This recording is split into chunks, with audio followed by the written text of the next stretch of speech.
Well, there you go, folks. A mother culture, a forgotten episode in human history, ancient maps. Where do you begin, Joe Joseph, after all of that? The flood. Oh, is that your chosen topic? The flood. Because, well, I mean, if you take a look at sedimentary records and all that kind of stuff, you go all over the place. You find, like, for example, in the Rockies, you find seashells. Uh, how does that happen? The flood. Very true, Joe. Very true. The flood. And here's the thing: is like, if you look all over the world at the record, that the fossil record, and everything like that, it shows more along the lines of a flood than anything else. The science the science of the flood is more, I don't know what you'd call it, legitimate, at least in my eyes, than this idea of evolution, which we know to be nothing more of a tool of the Illuminati. And of course, they claim to have unearthed or washed up the Ark. Was it not Noah's Ark? Was it not discovered in Turkey?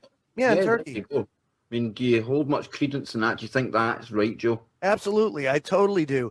And let me throw this out there as well, because that wasn't the only discovery, and of course that was Ron Wyatt that had discovered the Ark, Noah's Ark. I mean, they found the anchor stones, they found all sorts of stuff. It's not just the Ark.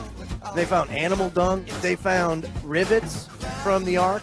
I mean, to me, it's indisputable. Welcome back, folks, to this transatlantic special of the KBS show in association with my good friend, co-host on the network, Joe Joseph. Now, Yes. before we were starting to talk about Noah and floods and things. Oh man! So you That brought up. makes me think, Joe, that makes me think Let me give a about. 2x2. Now, in 2x2 in the flood kind of story, I would say, or I would think that the 2x2 was maybe referring to DNA. Was there a wipeout of the DNA at that point? Well, it actually, the way that I see it, first of all, Noah's Ark was huge. Okay, it's a big freaking ark.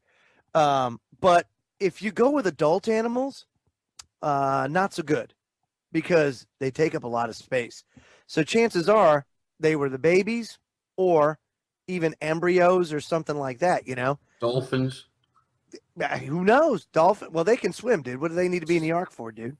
Just swim. Just Just thinking. freaking swim already, you know? It's the But- TFR theme, man. So before the break, we were talking about Noah's Ark and how Noah's Ark was found in Turkey, complete with the Allegedly. anchor stones. Allegedly. Well, the Turkish government has acknowledged that it's Noah's Ark. Oh, well, so we're just going to start believing governments now. I totally will. Absolutely. I totally believe the Turkish government here. And it's I'm not so busting much your the Ark chops, man. itself, dude, but it's the supporting evidence around the area too. You know, the anchor stones, if you take a look at what the Ark and how the ships of that time, and it was very, very, of course, during that time, very primitive, but in order to keep ballast, they actually dropped stones into the water and they hung them with rope beneath the water, beneath the bottom of the boat, and it would keep it level, and that they were called anchor stones. And there are anchor stones found in the general vicinity of the Ark.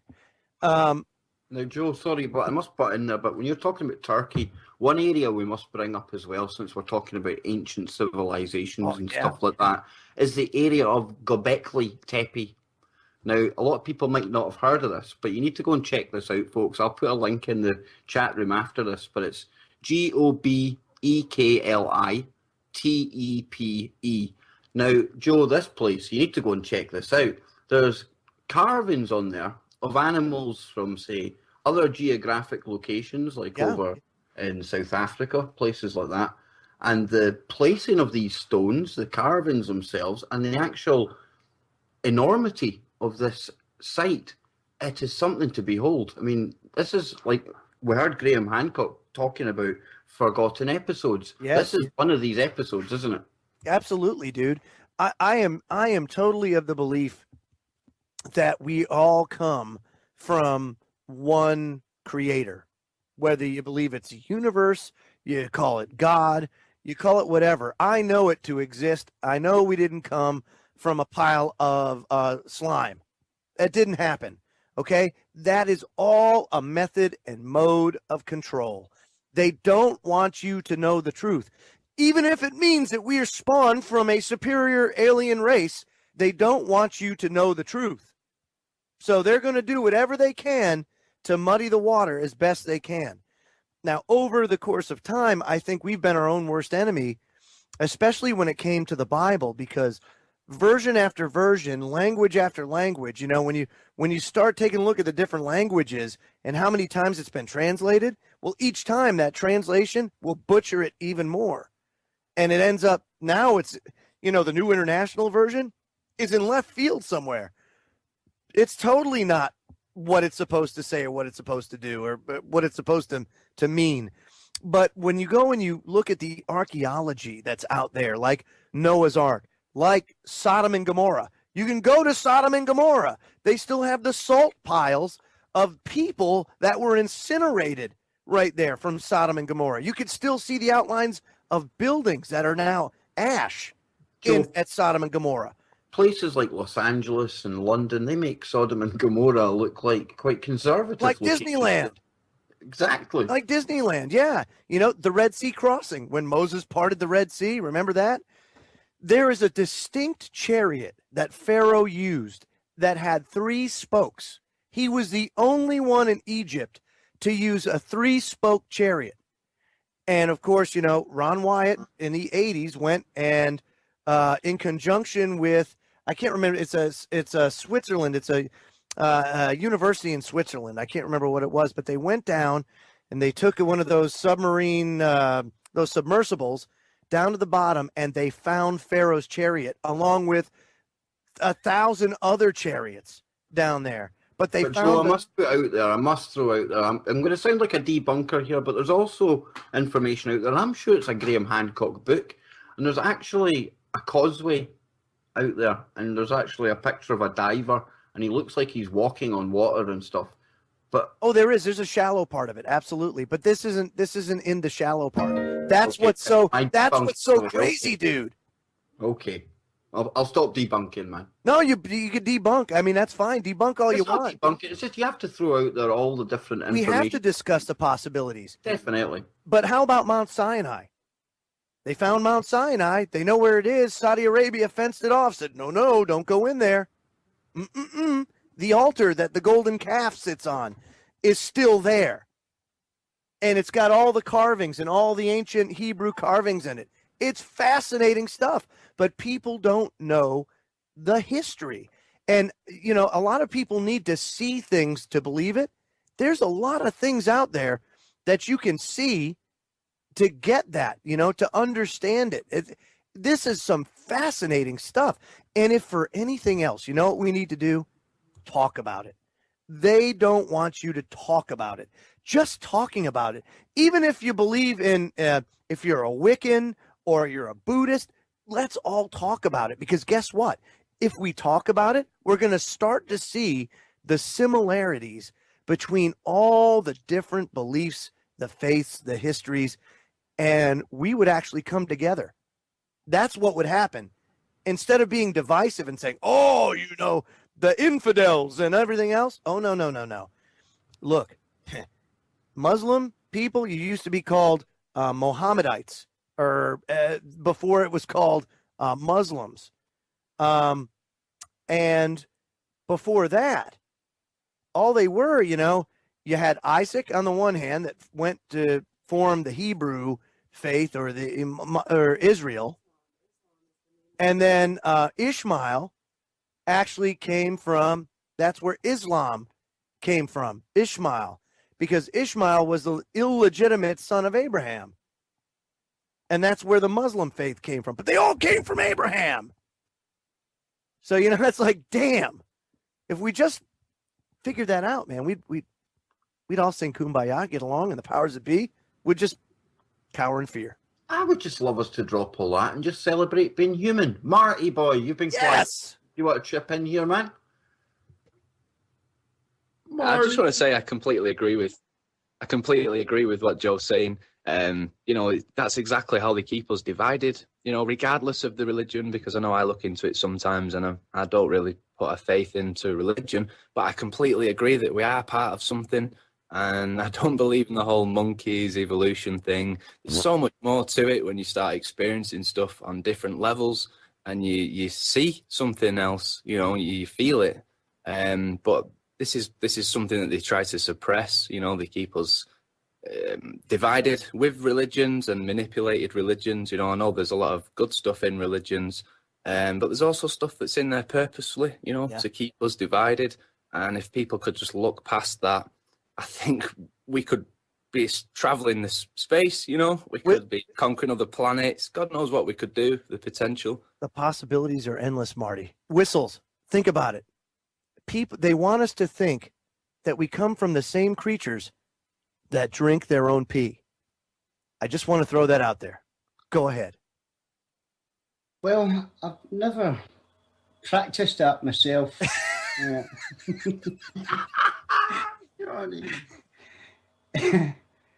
But it doesn't matter what religion it is. Every single one of them have been butchered over the years. Oh, yeah. So even whatever religion you follow, there's always another section of it, or even 2 or 3 sections of it. So it just baffles me, religion, the whole thing. That's the divide and conquer aspect to it. Just look at Islam. It's a perfect example. You've got the Shias, the Sunnis. They keep them fighting amongst each other so that group themselves can't ever join against each other to right now face Israel. It's just divide and conquer all the way, Joe. Absolutely, buddy. And that's what they want. That's what this is all about. That's what organized religion is. They're like looking at these things, we can still tie it back into what's going on today, and that's the fascinating aspect of this. Mm-hmm. Absolutely. No, the whole organized religion thing, of course, you guys said it best. Over the course of time, it's been butchered. And whether or not you believe that Yahshua or Jesus walked the earth, if you look at the biblical text and see what he did, and legitimately what he did, and to do that, you can't read the King James Version or anything like that. You got to go back to the original Hebrew. Jesus was a Hebrew. The apostles were a Hebrew. They were Hebrews. And you have to understand it from the Hebrew perspective, because that's what they were. You can try to say, well, I read the Greek and everything else. That's fine. That's all good. But they weren't Greek. They were Hebrew. So if you want to understand this stuff, you go back to the original Hebrew. And what you find is that Jesus was just like you, Kev, and Marty, and Whistles. He stood up against evil. That's what he did. He stood up against the Pharisees that were putting out this religious takanot, which is Hebrew for tradition, and they were this. That's what the Talmud is. The Talmud is nothing but doctrine of men, and it's all crap. Dude, I just learned the other day for the first time, and it made me ill, that there is still a sect of Judaism out there today that sacrifice kids ages 12 and younger. They drain their blood and then they dry it out. They have a process that they dry it out for, and they mix it in with their flour to make matzah. And it has to be Gentile kids at that. And then I even got into some really kooky stuff to where some of those bodies are being processed for food. I mean, it's like, damn, I never knew. That's the see, and when your mind is open and you're not looking through that tunnel and saying, well, I'm Catholic, or I'm Baptist, and I go to church on Sunday, and they're right and they're wrong. I mean, it's like, wow. But there are some really sick, twisted, freaking religions out there. That's all I can say. Well, Joe, we're talking about that neck of the woods. Marty, I think you've noticed something coming across the news wires there, and it kind of ties in with what we were speaking about at the start of the show. Do you want to fill in the listeners on that? Yeah, it's in relation to the alleged rocket attacks from Hamas. Israel's just this minute launched a counter-offensive on Gaza. So, I mean, my thoughts go out to the guys over there. No doubt innocent people get dragged into it as usual, which again fuels this hatred, in the world. So, where's humanity going, folks? Oh, it's mad. Now, Joe, you were on about some had group there about the bloodletting and stuff like that, and that kind of, after the show I was on with Everard last night, we were talking about the royal family and things. Oh, Jesus. Oh, it's unbelievable, the actual things that you uncover when you start to look. Bro, I mean, you look under a rock and some of the stuff that you find, it's appalling, or it's just absolutely fascinating. I mean, I was appalled when Ange came to me the other night. She goes, "You're not going to believe this." I said, "What?" You know, they're sacrificing kids, Gentile kids, and they're consuming their blood. And I'm like, what are they, vampires? What's that? You know, Joe? What's that? Where is this supposed to be taking place? There was a couple of interviews. One was a rabbi. I can't. Finkelstein was his name, and it was an interview done with him, and he actually talked about how you make it and the whole nine. And then there was a rabbi out of Yemen that was talking about it and validated doing that same thing in Yemen. And I mean, it's like, damn. Well, Alpha Dogs hit the nail on the head there. It is adrenalized blood, Joe. And adrenalized, that's basically what they'll have done to achieve that, is they'll have scared these children before they actually sacrificed them. Yeah. And they get, so it's supposed to be tying into some magic. They get some power from it. It sounds like the uber woo. It is uber woo, but it's not. There's something in it, Joe, because that's why they occult it from us. Right, exactly, dude. And this is a very specific sect of Hasidic Judaism. So I mean, I don't know where, but there. Let's put it this way: the Chinese, right? The Chinese eat baby soup. About almost 8 years ago, John King and I put out a video on YouTube that actually got us into a lot of trouble because we put real pictures of baby soup over in China up, and it's eaten as an aphrodisiac. They sacrifice babies or take aborted fetuses, and they eat them because it gives them a higher libido. That's right, Joe. I mean, you even found the dead baby extracts turning up in Pepsi, allegedly. Yeah. Now, Marty, we were talking about the blood sacrifices and stuff there. I seen you were wanting to chip in at the time. What was it you were wanting to bring up there, man? I was just going to say that this is not only going on in the occultic side of the Jewish part, you know, what Joe was talking about. It's going on in the Vatican. You know, you've got the Jesuits playing with this sort of stuff.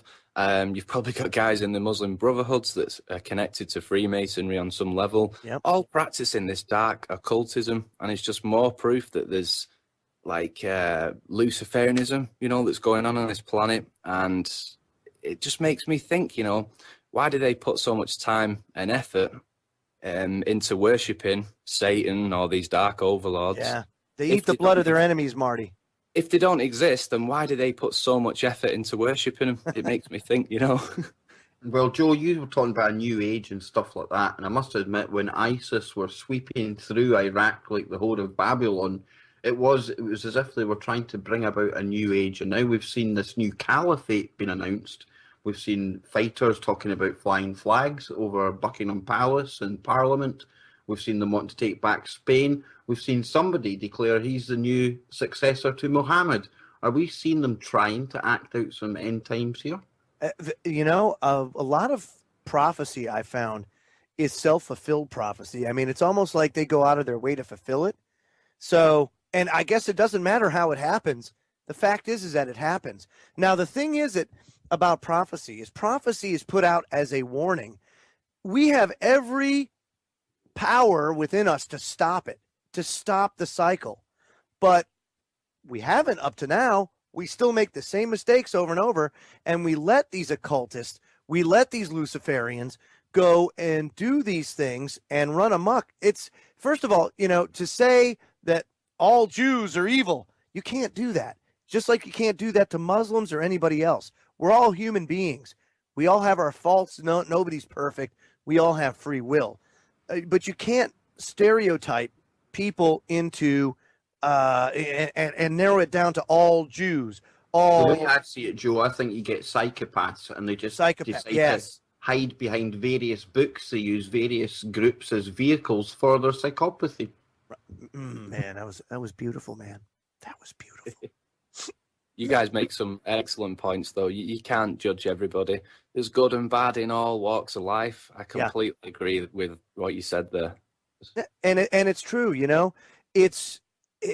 But it's part of the conditioning to use this very powerful force within all of us to divide us.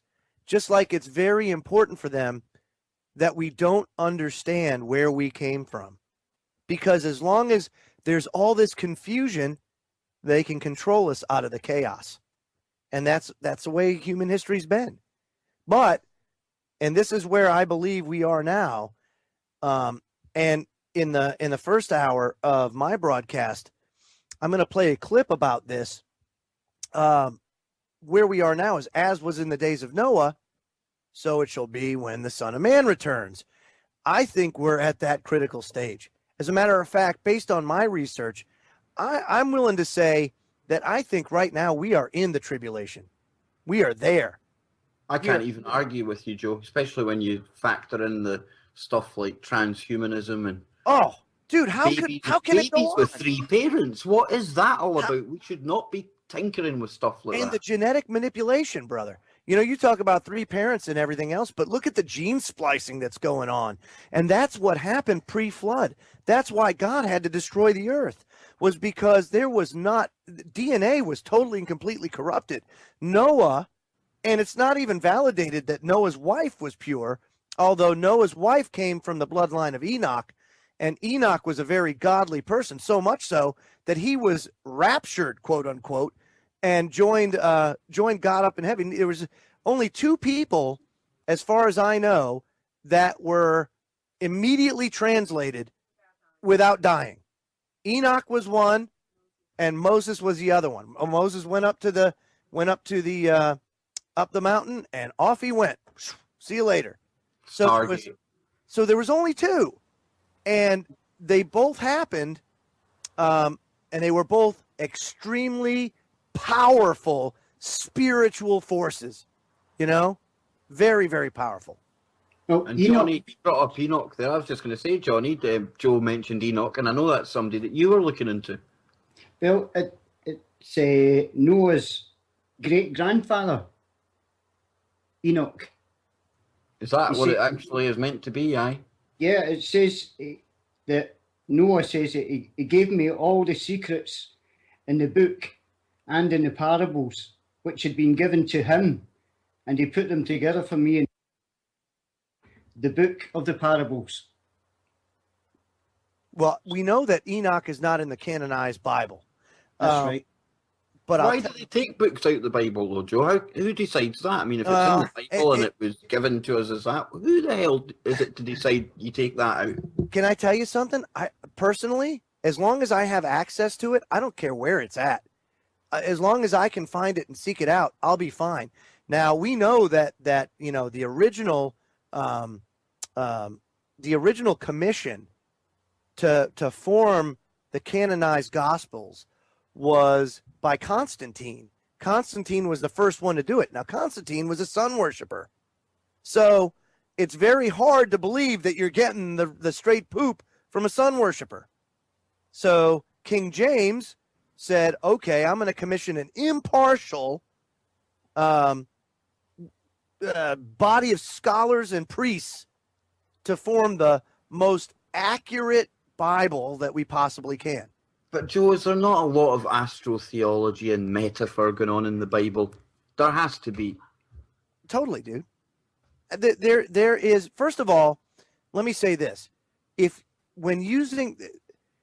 It's not evil. Like when you talk about astrology is not evil when it comes to determining things like personality types. Dude, if you want to go and look, like I come from the sign Ophiuchus, which is it's right before Sagittarius. A lot of people don't know that's the one they took out, is it not? That's the one they took out.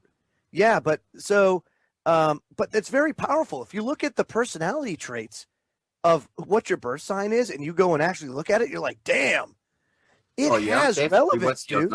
In the UK, they actually make fun of it, and that in a way shows you that there's something in it.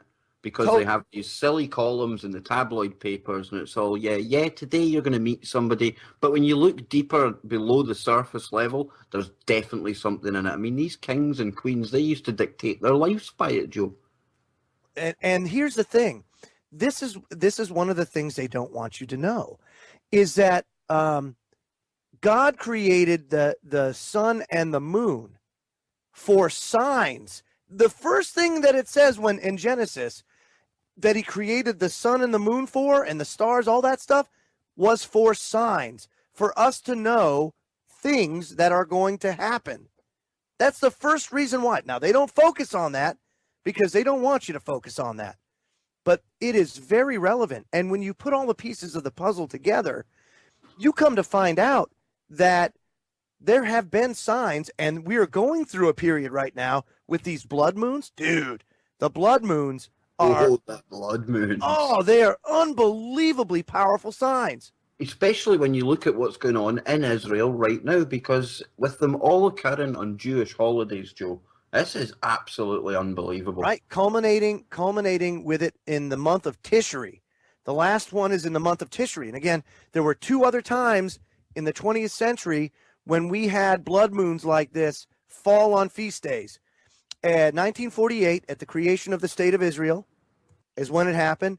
And 1967, when Israel invaded the Golan Heights and took back Jerusalem. So what are we actually going to see here, Joe?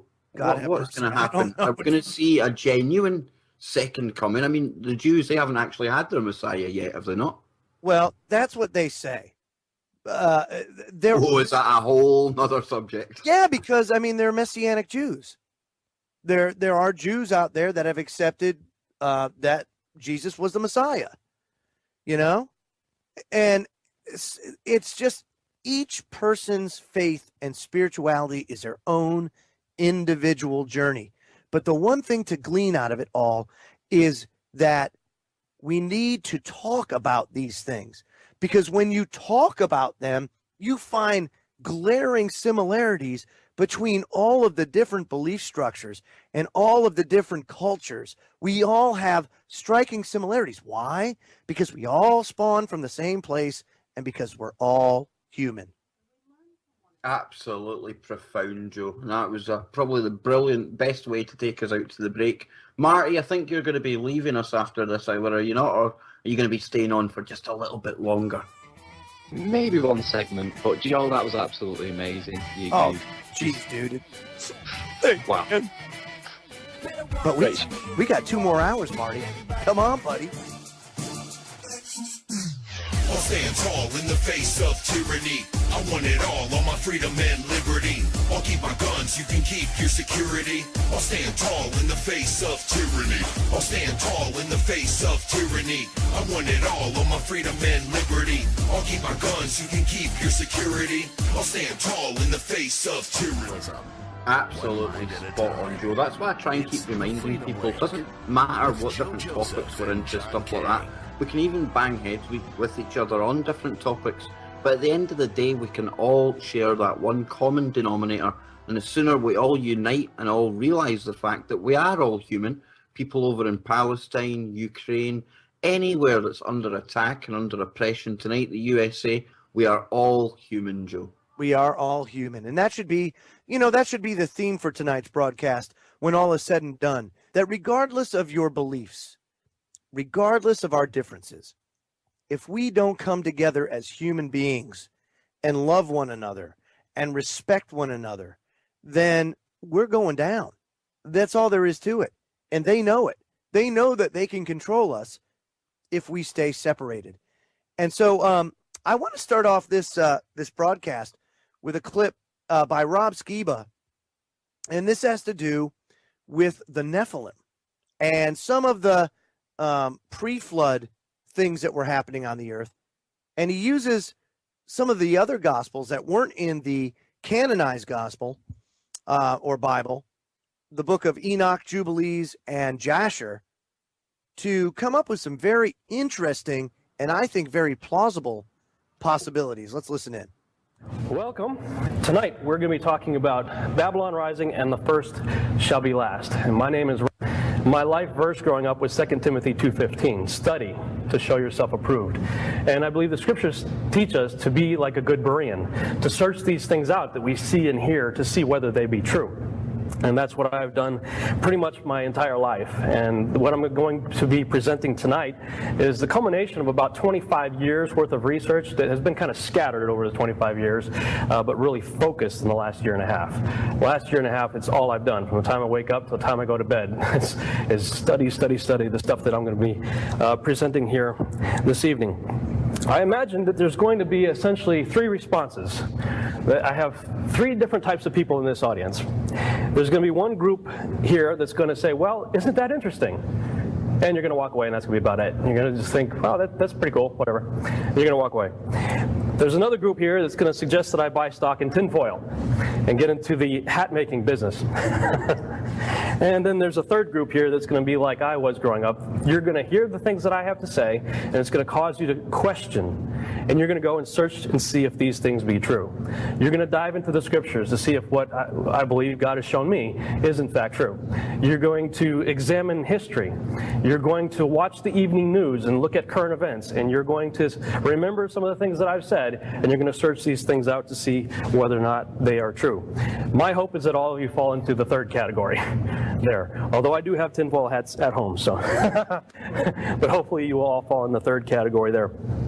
My journey essentially began with examining this verse here, Matthew 24:37, where Jesus says, "As it was in the days of Noah, so shall it be at the coming of the Son of Man."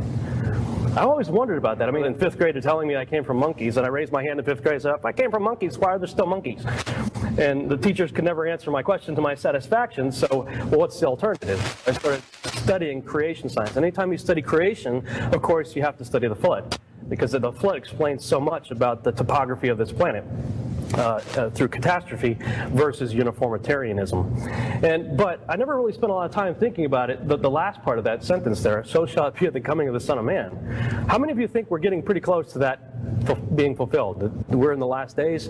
I definitely think we're in the last days. And so I started to think, well, what differentiates the days of Noah from any other time in human history? I mean, if you look through Matthew 24, where the disciples asked Jesus, what's it going to be like? And he gives this long list of things.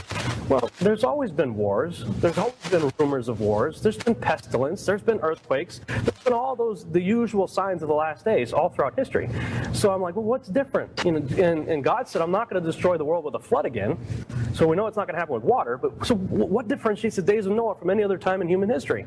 And the only conclusion I could come to is that it was the creation of hybrids. Genesis chapter 6, 1 through 4. Talks about the sons of God coming down to the daughters of men and producing an angel-human hybrid called the Nephilim. That's the only thing that differentiates the days of Noah from any other time in human history. And oh, by the way, when we think about the days of Noah, it's not just the flood. Noah lived for 950 years, 600 years before the flood, and 350 years after the flood. And a lot of weird and strange and interesting things happened. And I would actually say there's two things that differentiate the days of Noah, all 950 years worth of it, from any other time. One would be the creation of hybrids. Two would be the creation of interdimensional portals. And I'll talk about that in a second. What is an interdimensional portal? I call the first one the Genesis 6 experiment, the creation of hybrids. The Genesis 6 experiment essentially is summed up in Genesis chapter 6, verses 1 through 4. I've kind of focused right here on verse 4, where it talks about the giants, or Nephilim. That's the Hebrew word Nephilim.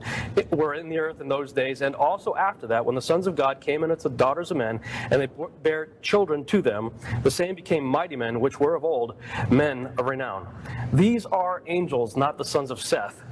The sons of Seth is a theory that frankly I think is so absurd I'm not really going to spend much time talking about it, but I know they teach it in seminaries. I think, Pastor, you could probably attest to that. They do teach it in the seminaries today, that the sons of God in this passage is the sons of Seth mating with the daughters of Cain. I'm like, well, how do you produce Og of Bashan? He's 15 to 18 feet tall. You know, Goliath, 9 to 12 feet tall, depending on who you read, and the definition of a cubit. Kissing cousins are not going to produce Og of Bashan or Goliath. So something else is going on there. And throughout the other texts, like Job, sons of God are angels. So I don't need to go much farther than that. Something else of note that I discovered is the fact that contrary to what many believe regarding incursions of angels, that is, angels mating with humans, the phrase here and also after that is actually, in Genesis chapter 6, is actually in a pre-flood context. A lot of people like to associate that with the post-flood. While it's true there were giants post-flood, all of Genesis chapter 6 is in a pre-flood context. I don't have time to go into it to show you why. It's in chapter 1 of my book. You can check that out. As well as in that DVD you see right here, the Mount Hermon Roswell connection. I talk a lot about it in that DVD. As well as on my blog, if you're taking notes, BabylonRightBlog.com/Nephilim. The bottom line is Nephilim were produced as a result of the mixture of species, angels and humans, as well as animals and humans. The mixture of species is the Genesis 6 experiment. And then I talked about, in chapter 2 of my book, an individual that I call the man of many names. Scripture calls him Nimrod. In the post-flood world, not long after the flood, an individual came along, Nimrod, who decided to build a tower that might reach into heaven. Well, I don't believe it has anything to do with height, personally. God didn't freak out when we built the World Trade Centers. He didn't freak out when we built the Empire State Building. You know, God gets pretty upset about what's happening there. And it says that the top of this tower might reach into heaven. And God says something interesting. He says, now, whatever they imagined to do would not be restrained from them. That at least theoretically, whatever they were attempting was possible. So God decided to go down there and disrupt their languages and confound their languages. I believe when it says reach into heaven, it's talking about what we might call today a stargate, a portal, an interdimensional pathway from this world into the heavenly realm. And if you read some of the extra biblical texts, like the book of Joshua, which is referenced, the book of Joshua is actually mentioned several times in our canonized scripture. It says that there were 3 groups that were aligned with Nimrod. One wanted to go in and assault the angels with bows and spears. Another group, they were going to try to kill God, which is reminiscent of Revelation 19:19, where the armies of the world are gathered in the plains of Megiddo to make war with the one coming on the horse, which is the Messiah. Right? And the other group wanted to set up their false gods in the Holy of Holies. And so God clearly was not happy with what they were trying to do, and he confounded their languages. Now, Scripture attests to this, but some of the extra biblical books go into a lot more detail, that the languages went from 1 language to 70 languages. And as a result, everybody was serving under this one man, Nimrod. They all went away talking about the same individual, but now he went by different names. And I cover this pretty extensively in my DVD series, Mythology of the Coming Great Deception. It's also in chapter 2 of my book. These are just some of the names that Nimrod became known by in antiquity. Gilgamesh, Baal, Melkart, Adonis, Dumuzi, Dionysus, Bacchus, Mithra, Orion, Apollo, Tammuz, and Osiris. For the sake of this discussion, I'm going to focus on just a few of them: Gilgamesh, Orion, Apollo, and Osiris, because I believe each of those names play a part in the latter part of Matthew 24:37, when we're talking about the Son of Man returning. In other words, our day. Why we need to be paying attention to some of these names. How many of you would agree that the beast spoken of in the book of Revelation is the Antichrist? Would you agree that the beast in Revelation is the Antichrist? Yes? Okay. I began to think about the last days, and Jesus said that it's going to be a time that there's never been a time like it before, and there never will be again. It's the most significant time in all of human history. And so I started to think, is God really going to leave us hanging concerning the details about some of these characters, like the beast, the Antichrist? Are we really going to have to question who this individual is, or does God tell us who he is? Uh-oh. What the heck just happened? Oops. Oh. Hold on 1 second, guys. We've got us a little problem. There we go. It's going to be a time that there's never been a time like it before, and there never will be again. It's the most significant time in all of human history. And so I started to think, is God really going to leave us hanging concerning the details about some of these characters, like the beast, the Antichrist? Are we really going to have to question who this individual is, or does God tell us who he is in the scriptures? I believe God tells us who he is, because Amos chapter 3 says that he doesn't do anything except that he tells his prophets first, ahead of time. And so for the most significant time in all of human history, that'd be a pretty significant detail to provide for us, I would think. So that's the subtitle of my book, Babylon Rising, and the first shall be the last. Let's look at the beast. Let's try to identify the beast. Revelation chapter 17 gives us a lot of descriptions. of this beast. It says, the beast that thou sawest, now the angel's describing this image, this creature, this seven-headed beast that John sees, and he's like, what is this all about? So the angel says, the beast that thou sawest was and is not, and shall ascend out of the bottomless pit. Where does the beast come from? Oh, you mean it doesn't come from the European Union? From the Vatican? From Iran? From Iraq? Kenya? Hawaii? A lot of people out there saying Obama's the Antichrist. It says that the beast comes out of the bottomless pit. I don't know how all these eschatology teachers teaching it's the revived Roman Empire and European Union, like, dude, read Revelation 17. It says the beast comes out of the bottomless pit. And then it goes on to say that the beast that was and is not and yet is. Well, that's interesting, because in the beginning of Revelation, Jesus is referred to as what? The one who was and is to come. Here's an antithesis, Antichrist, the one who was and is not and yet is. Interesting. It goes on to describe the seven-headed beast. It says there are 7 kings. Now, throughout Scripture, a lot of times beasts represent kingdoms. In this case, this beast, this Antichrist kingdom, has 7 heads. What's the head of a kingdom? King. Right? So that's what the angel says. There are 7 kings, 5 are fallen, and 1 is, and the other is not yet come. And when he cometh, he must continue a short space. He goes on to say, and the beast here's that phrase again, that was and is not, even he is the 8th, and is what? Of the 7. So he's one of the 7 heads, this character, and goeth into perdition. The list I'm about to show you, I got from an individual named Peter Goodgame. He had written some pretty amazing things concerning the Antichrist in his book called The Giza Discovery. And you can read that book for free online, The Giza Discovery, at redmoonrising.com, I think is his website. And like I said, I'm a researcher. So I research that which was searched by others before me. And footnotes, they are my friend and they are my enemy. I love footnotes because I love to see what an author, what his sources are.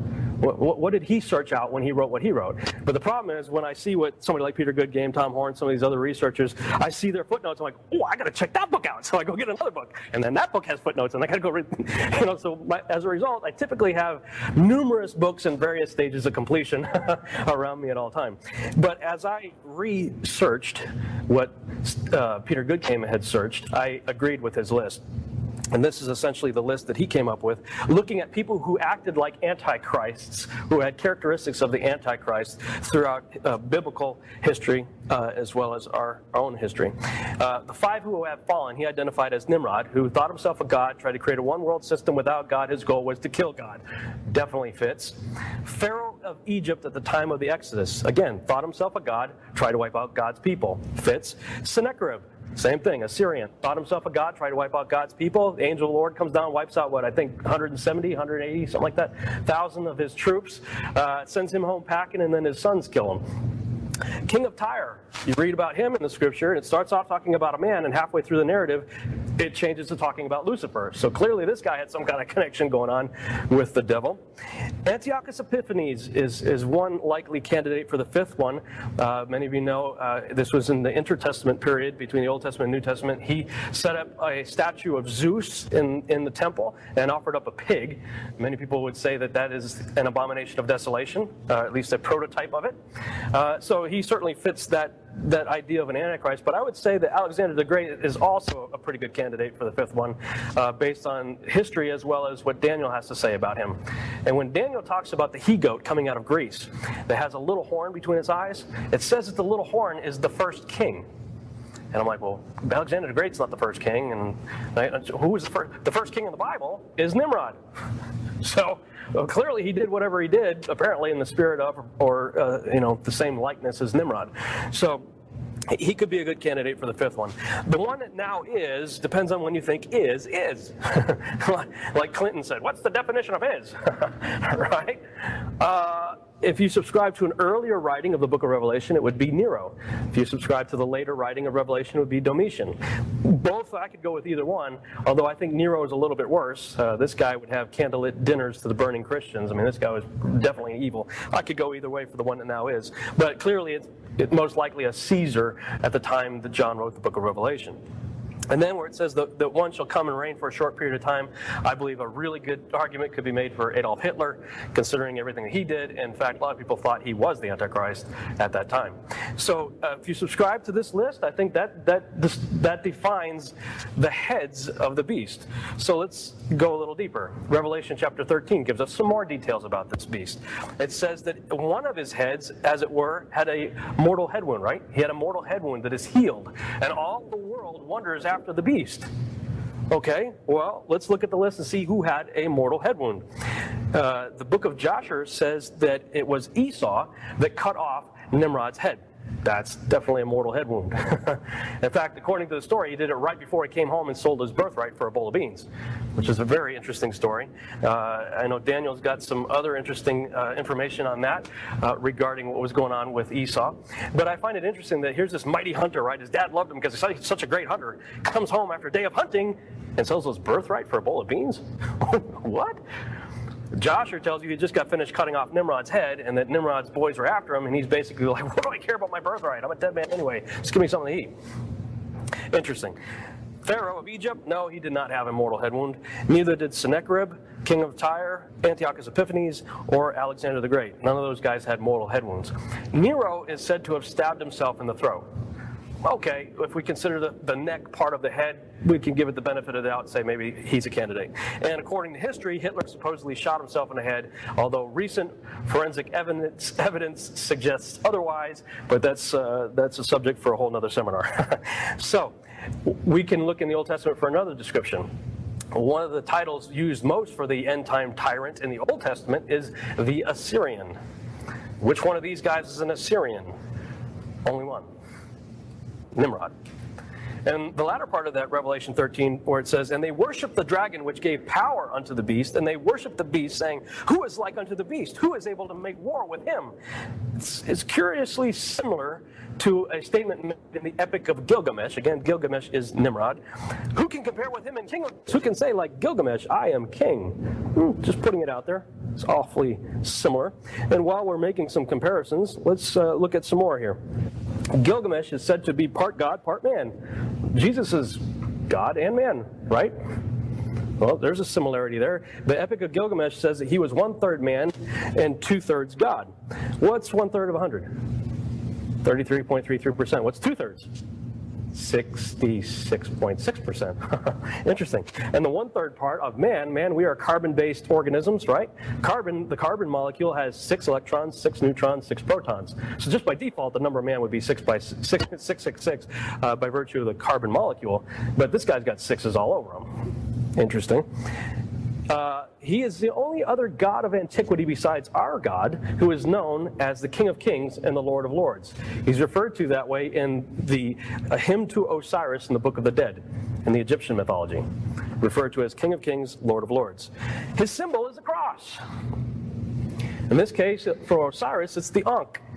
But for Mithra, Tammuz, and others, several other names that he's known by, they were all known by the symbol of a cross. Incidentally, that was the god of the Romans was Mithra.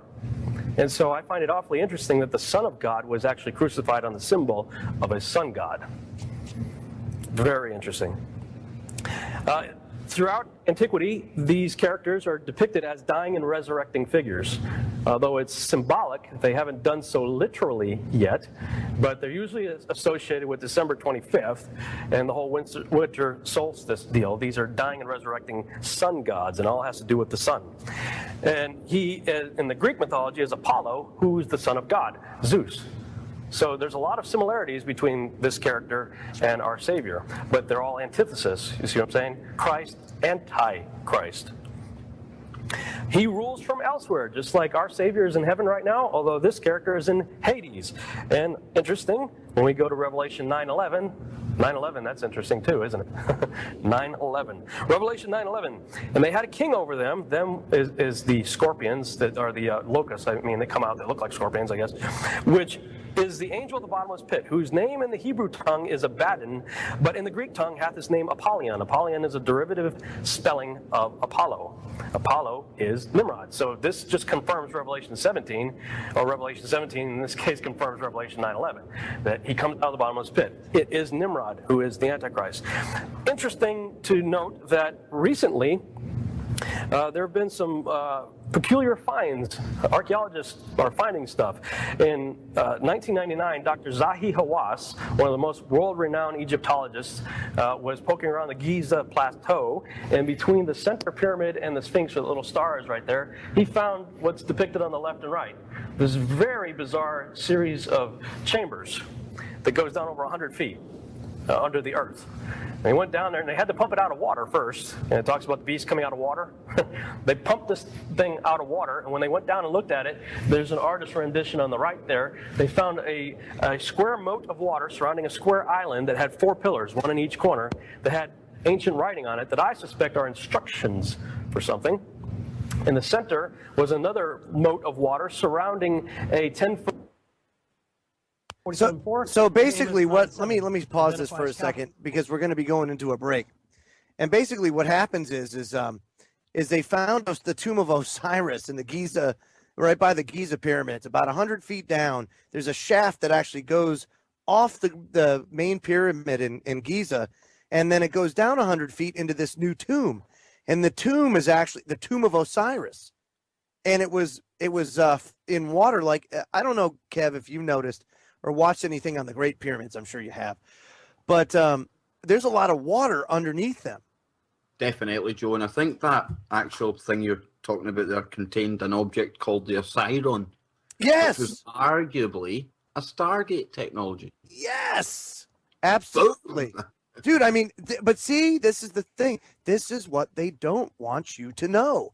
They don't want you to know that. They want you to think, oh, yeah, this is all tinfoil hatchery.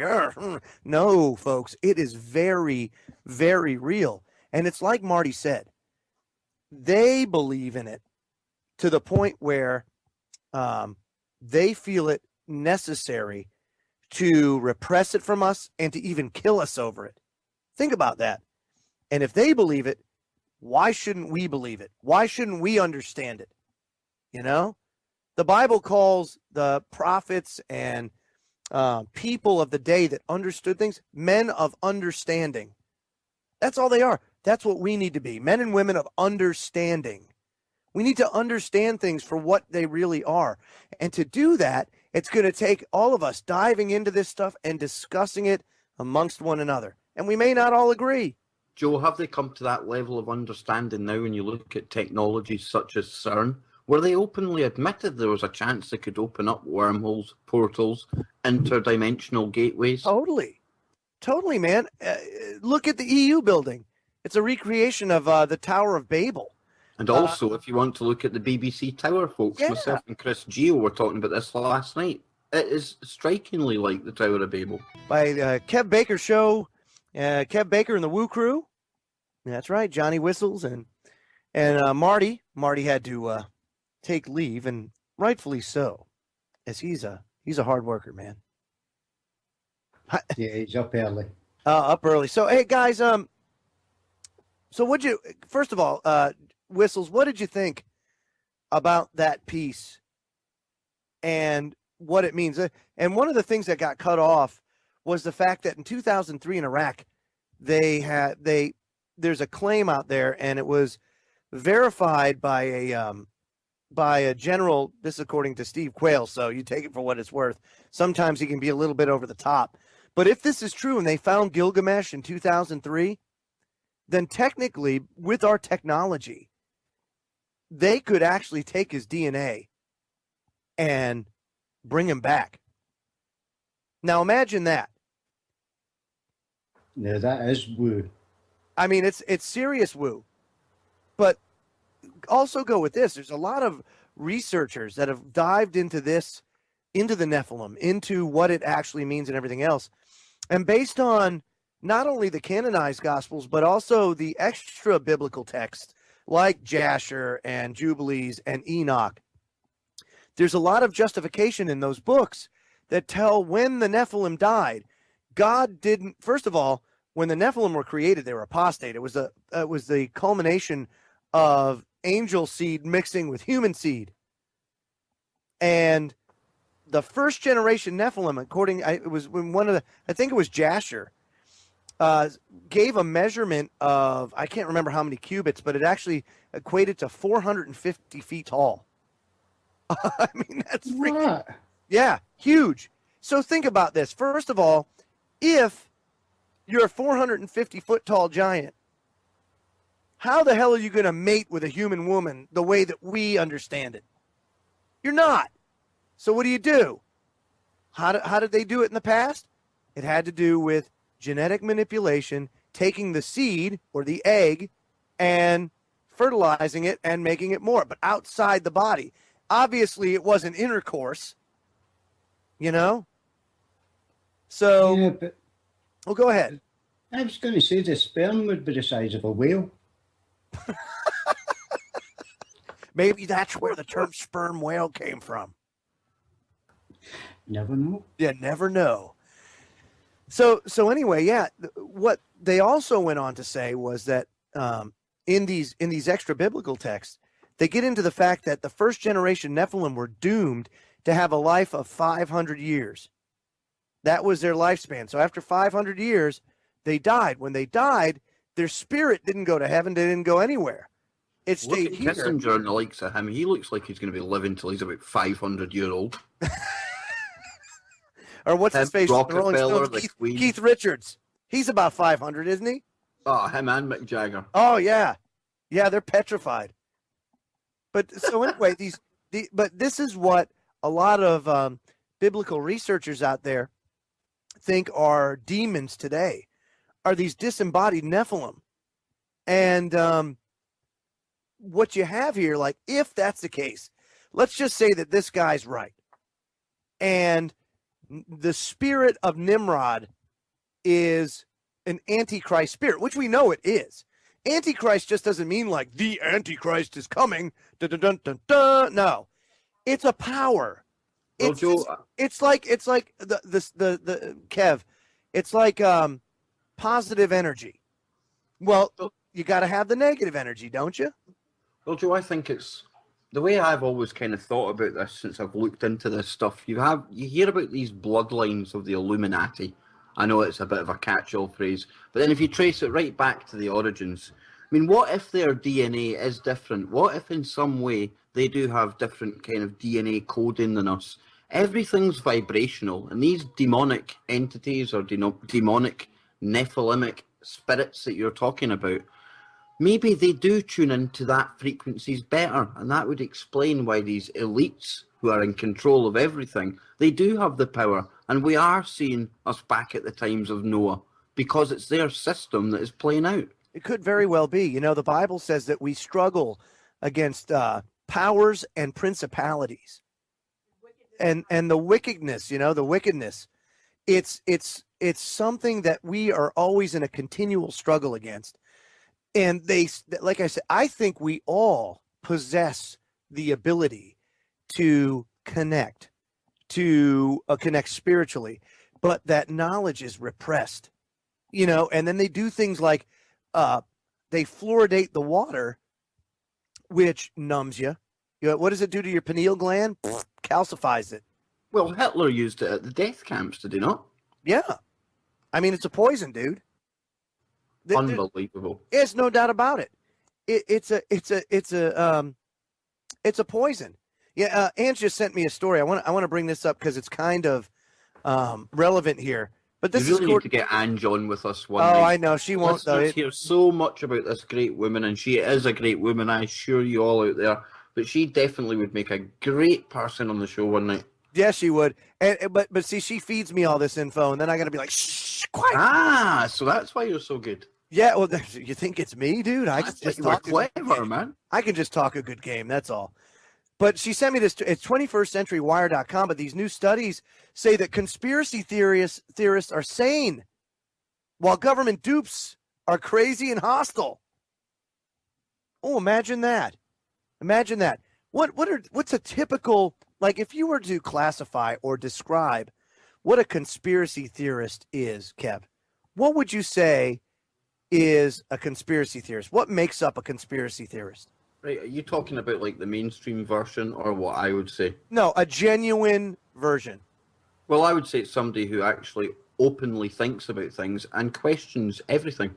But you're right. And so these are the things that you have to understand. Look, I'm not saying these things because I just heard this willy-nilly and I believe it because this guy said it. No. It's because you got to look into this stuff. You got to read into it. You got to get into these texts and start understanding and analyzing it. You also have to get into and go as far back as you can to the original languages as you can to understand and decipher these things, because the subtlest change, like for example, putting a comma in the wrong place in a verse, and let me remind everybody that in Hebrew, there's no commas.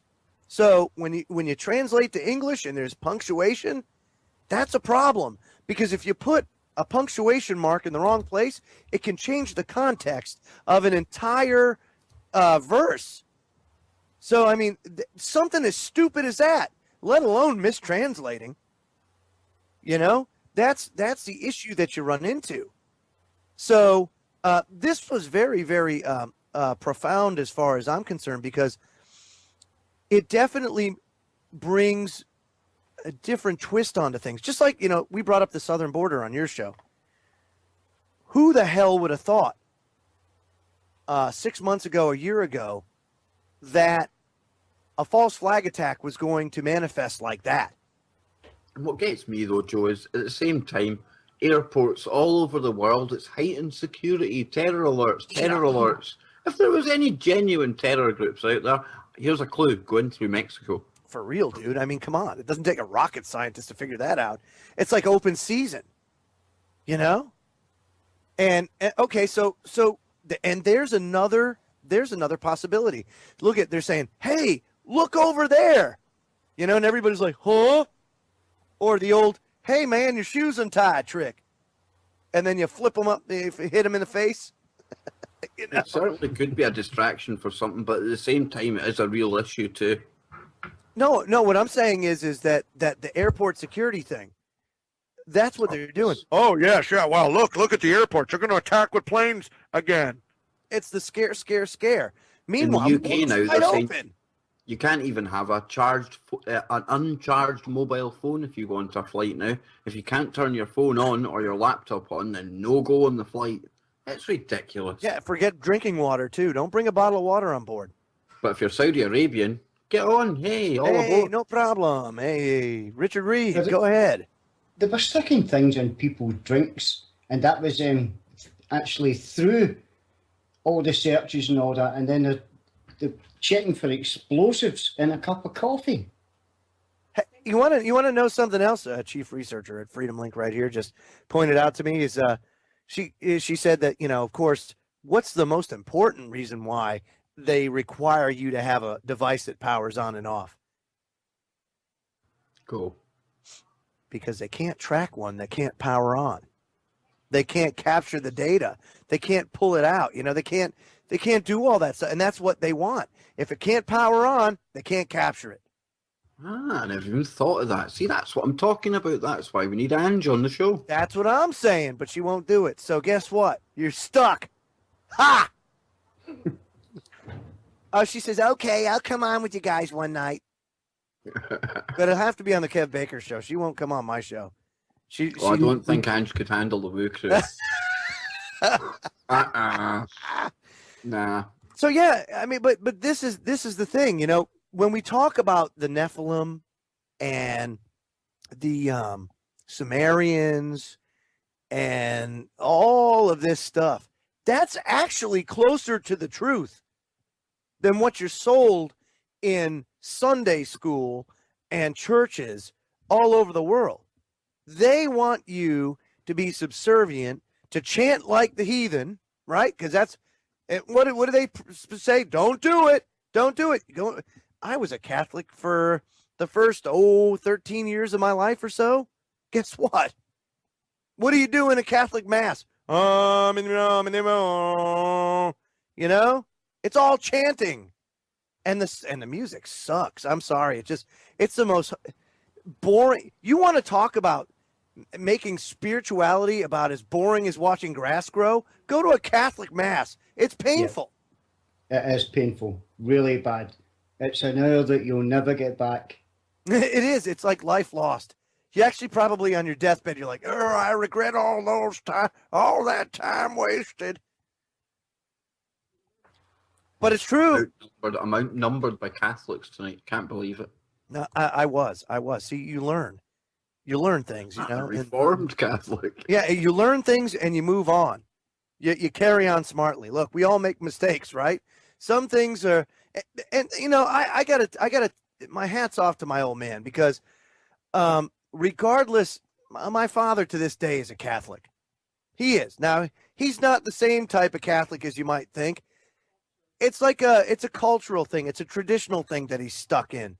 And it's okay. You can believe what you want. You don't have to try to convince me, hey, you ain't going to do it. I'm going to find out because my spiritual journey is mine and mine alone, just like yours is yours. The fact is that you can't force your beliefs on other people. When you try to do that, it has a total opposite effect. But that's the way that we've been programmed to understand how religion, quote unquote, is supposed to work. And that's not the way it's supposed to work. The very thing, it's funny, you know, Yahshua, when he's on the planet, Ken, he said, keep it simple. If you love me, keep my commandments. Period. Done. That was it. If you love me, keep my commandments. He went to the Pharisees and he basically gave them the middle finger in the year 33 best way he could. Like, F you and your doctrine of men. That's what he said. And then he went to the bankers, who, if you don't think the Rothschild family wasn't part of the bloodline of the money changers, guess what? What nationality? Where do the Rothschilds come from? What are they? Shh, Johnny's a Templar. You can't say that, Joe. Okay, we can say that. Oh, you can. No, we totally can. Johnny? Johnny. Strike you both down. Well, the Rothschilds are Jewish. They're of Jewish descent. Now, that's not to say all Jews are bad. They're the Ashkenazi Jews, are they not? Let's differentiate. It's another sect of Judaism, right? Yeah. Interesting to note that the House of Rothschild as well, their emblem was what? Ooh, a Star of David. Yeah, and so here's the thing. This is what I want people to understand, is that at the end of the day, what you're sold by organized religion is nothing but a mechanism to control you and to stymie your ability to go out there and learn these things for yourself, you know, to grow spiritually from the inside. Instead, it's almost like organized religion is a form of like the boob tube. Seriously, it's almost as hypnotic as the idiot box. It's just money making. That's all it is, Joe. That's just all like I see. Idiot It's box. money making and total brainwash. Just like the idiot box. What do you know? You know, Let's not get too far away from the Nephilim thing, because that was really, really interesting stuff. And when you think about the fact that, I mean, I don't know if it was Steve Quayle you mentioned about the Iraq invasion and things. Yeah. It really does make you wonder if they do have this technology now. I mean, they're obviously probably viewing what's to come in the future. How do we have any hope of getting any of this back realistically? We break the cycle. We end it tomorrow. We as humanity say, we're not going to play your silly game anymore. So guess what? And we sit on our tuchus and we say, ain't doing it. We're not participating. Screw you and your taxes. We're funding our own enslavement, right? That's what we do on our labor, on our backs. They're looting and plundering us and enslaving us, and we're funding it. I mean, there's so many examples of these giants being dug up in the past as well, Joe. Dude, this isn't yes. like woo-woo kind of out there stuff. This isn't coast to coast like stuff. This is real information. So the first generation was 450 feet tall, and after that, of course, as you go generation after generation after generation, you know. But it's Joe, gonna that means as water it well, if they're down. 450 feet tall, I'm sorry to butt in, but that means we must have had some kind of different conditions on Earth. We did have Because the gravity or something must have been off for that to happen. very So good. what Now, we're if talking you look, about here, if you look at the geological record, Kev, pre-flood, there was a different atmosphere on this planet. There was a different oxygen content on this planet. Atmospheric pressure was different on this planet. It didn't rain pre-flood. The way that we interpret the weather now, that's not how it was pre-flood. It was like a mist or a like a rainforesty type of atmosphere. And this is all verified in the geological record. You can actually go down and measure this stuff in rocks, and you can see that there was a different oxygen. So oxygen in the pre-flood world was actually about double what it is today. And everything was bigger. Everything was bigger and everything lived longer because of the different atmospheric conditions. Now, one thing about reptiles, right? Reptiles, from the moment they're born to the moment they die, they never stop growing. So if you could imagine a crocodile, okay? A crocodile that lives for 1,000 years. How big do you think that crocodile is going to be if it gets to be 1,000 years old? It's going to be huge because they never stop growing. The term dinosaur didn't come about until the 19th century. Before that, they were called dragons. That's what they were. And we can see in the historical record that dragons existed. That, you know, the knight in shining armor had to go save the princess from the dragon. Guess what? Dragons existed and they were real. Just like, I think as well, when you read about dragons in ancient times, I think sometimes what we're actually reading about may well be UFOs. Flaming objects in the sky, Joe. Like you say, dinosaurs, dragons, they were real at one point. If people had nothing to like compare it, they didn't have the aircraft or things. So they would be just in their minds, they would see dragons. It was flaming objects in the sky. Could very well be, dude. Could very well be. I mean, Another sprinkle of woo. I would accept that more than I would accept the baloney dinosaur, the meteor took him out, that type of thing. No. No, the way that I see it was, just like humans lived for 1,000 years, it had to do with the atmospheric conditions of the time. And the fact that the atmospheric pressure was different, that the oxygen content was different. Case in point, like let's just say, for example, that you get injured, okay? That let's just say you have some sort of muscle injury, like you pull your hammy. If you go into an oxygen-saturated environment where you go ahead and you just saturate your oxygen, you're going to regenerate a lot faster and you're going to be a lot stronger in a higher oxygen content atmosphere than you would before, like a hyperbolic chamber or something like that. You know, hyperbaric chamber, pardon me, hyperbolic. Now I'm getting mathematical. Anne's actually just solved it all. She's actually just hit me with a revelation. It was the Transformers that wiped out the dinosaurs, man. Totally, Everyone dude. knows that. Totally. Transformers. I am right there. Not Cyrus, Optimus. That's who we should be talking about. Hey, as was in the days of Noah, right? Transhumanism? Actually, yeah. Oh, no. Did we just go there? Actually, Joe, do you know that Moses had a motorbike? At this point, Whistles, nothing surprises me. Because it says that Moses come over the hill in his triumph.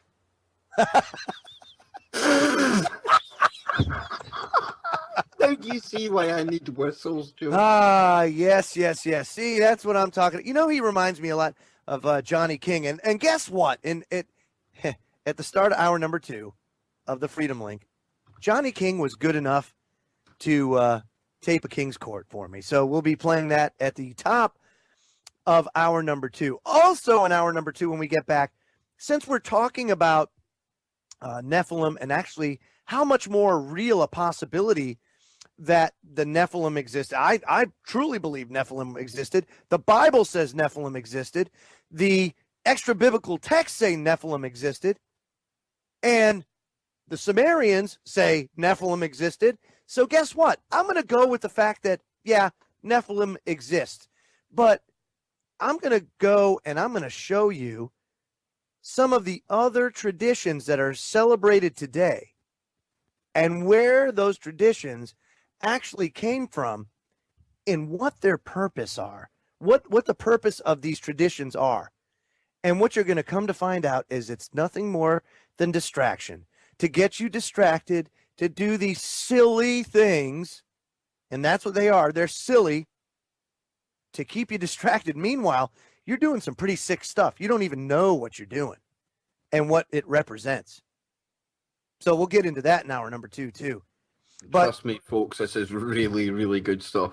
Oh yeah. So what do you think, man? I mean, do you think that it's a possibility that, let's just say, the spirit of Nimrod goes and inhabits this new recreated body of Gilgamesh or something? Because it's the same thing. Gilgamesh is Nimrod, right? Maybe that's why they're so determined to create a computer where you can upload or possibly even download a consciousness into it. Wow. Isn't that, it's amazing. And what's the purpose of that? To gain immortality outside of God. That's what it's all about, is to say, we don't need you, God. We're going to be gods, all of our own. And that is what the fallen angels did. If you read the book of Enoch, that's exactly what they did.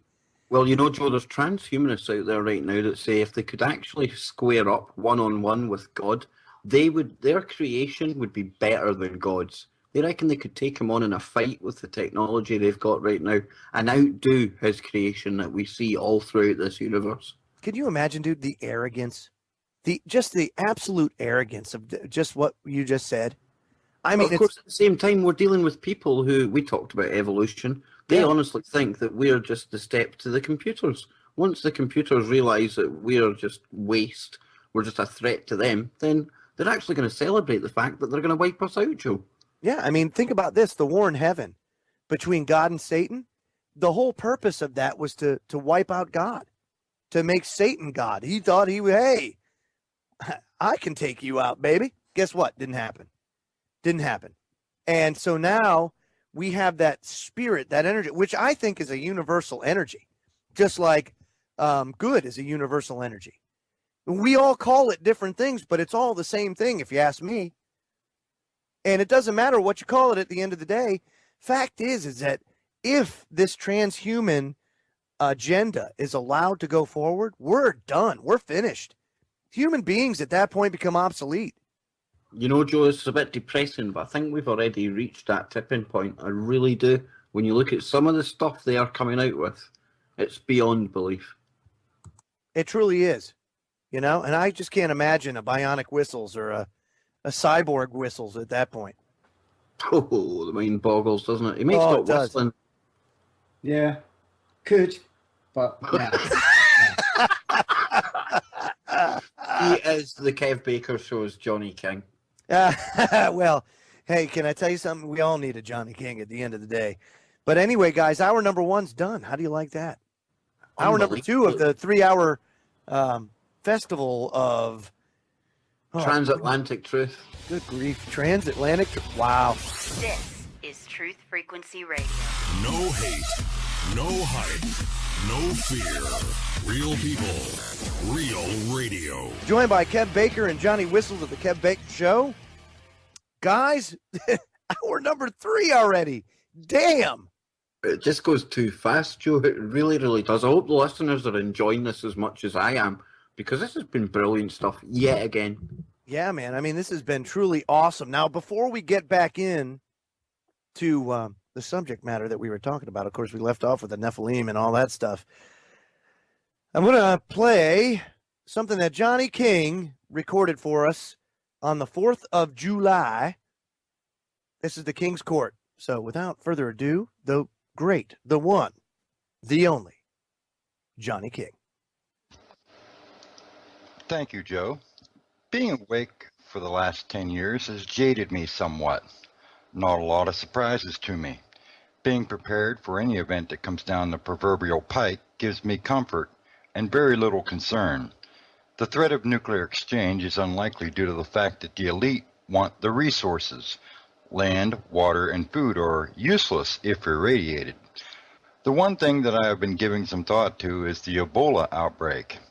In an article that I read recently in the WorldNet Daily by Jerome Corsi has a few emails in it which read, June 2nd, Fisher described the death of a patient.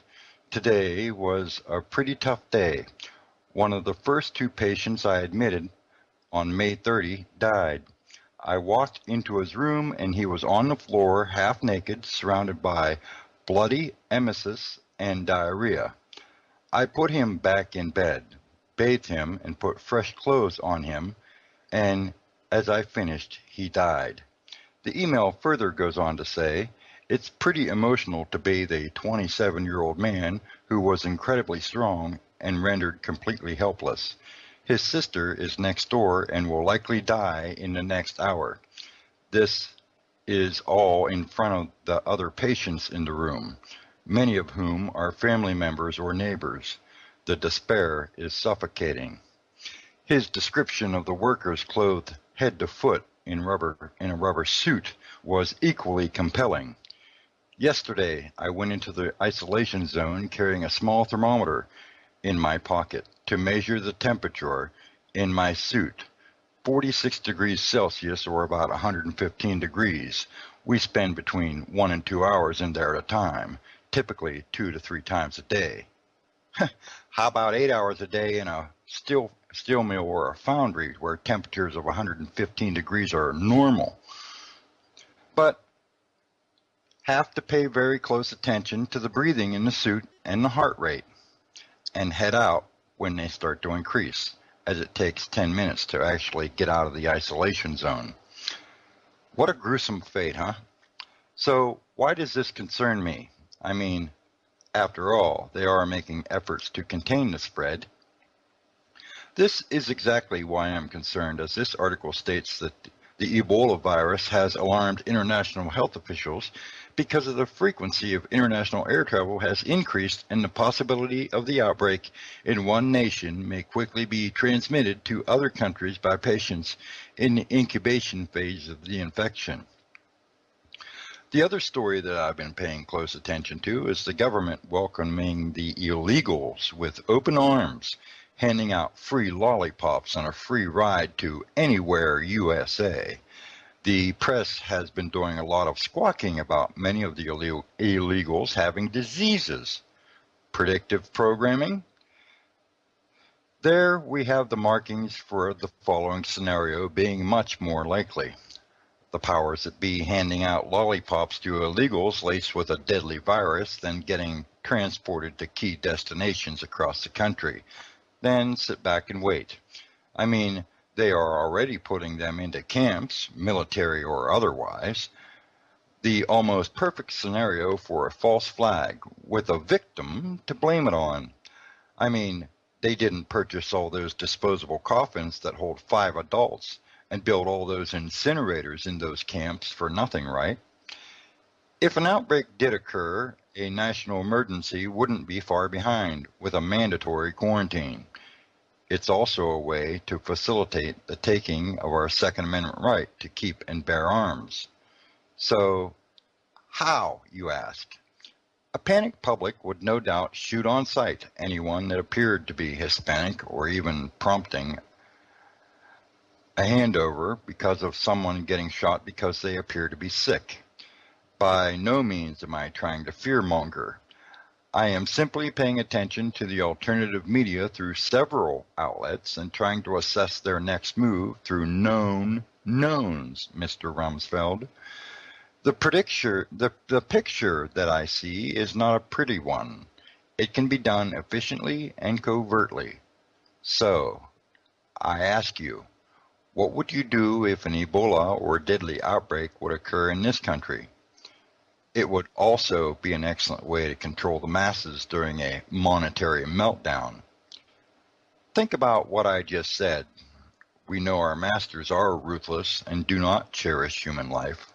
The possibilities endless, the consequences catastrophic, and the likelihood probable.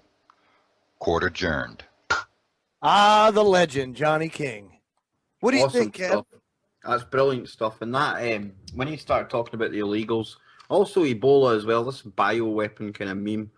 You know I love to watch my TV shows, Joe, but there was one recently, Helix, and that was concerning manipulating kind of bioweapons. They were digging up all sorts, as they do in real life. They reanimate the Spanish flu and things. And it's not impossible, you know, that they would unleash something like that, Joe. Depopulation. It would be one of the easiest way to get rid of 1 million people. Was it not Brzezinski who said that just not that long ago? It'd be easier to kill 1 million people now than control us.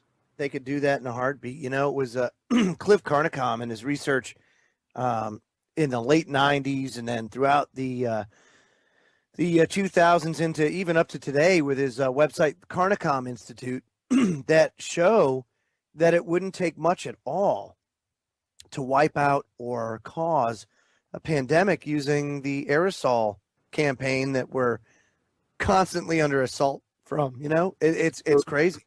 There was a movie concerning that. It was Toxic Skies, and it even showed you the planes at the start spraying everybody.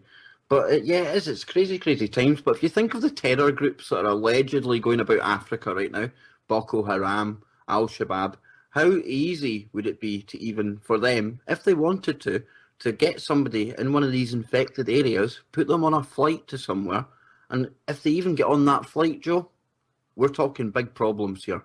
Now, Johnny, you watched the thing Helix and stuff like that, didn't you? Do you think this bioweapon thing's something we need to watch for?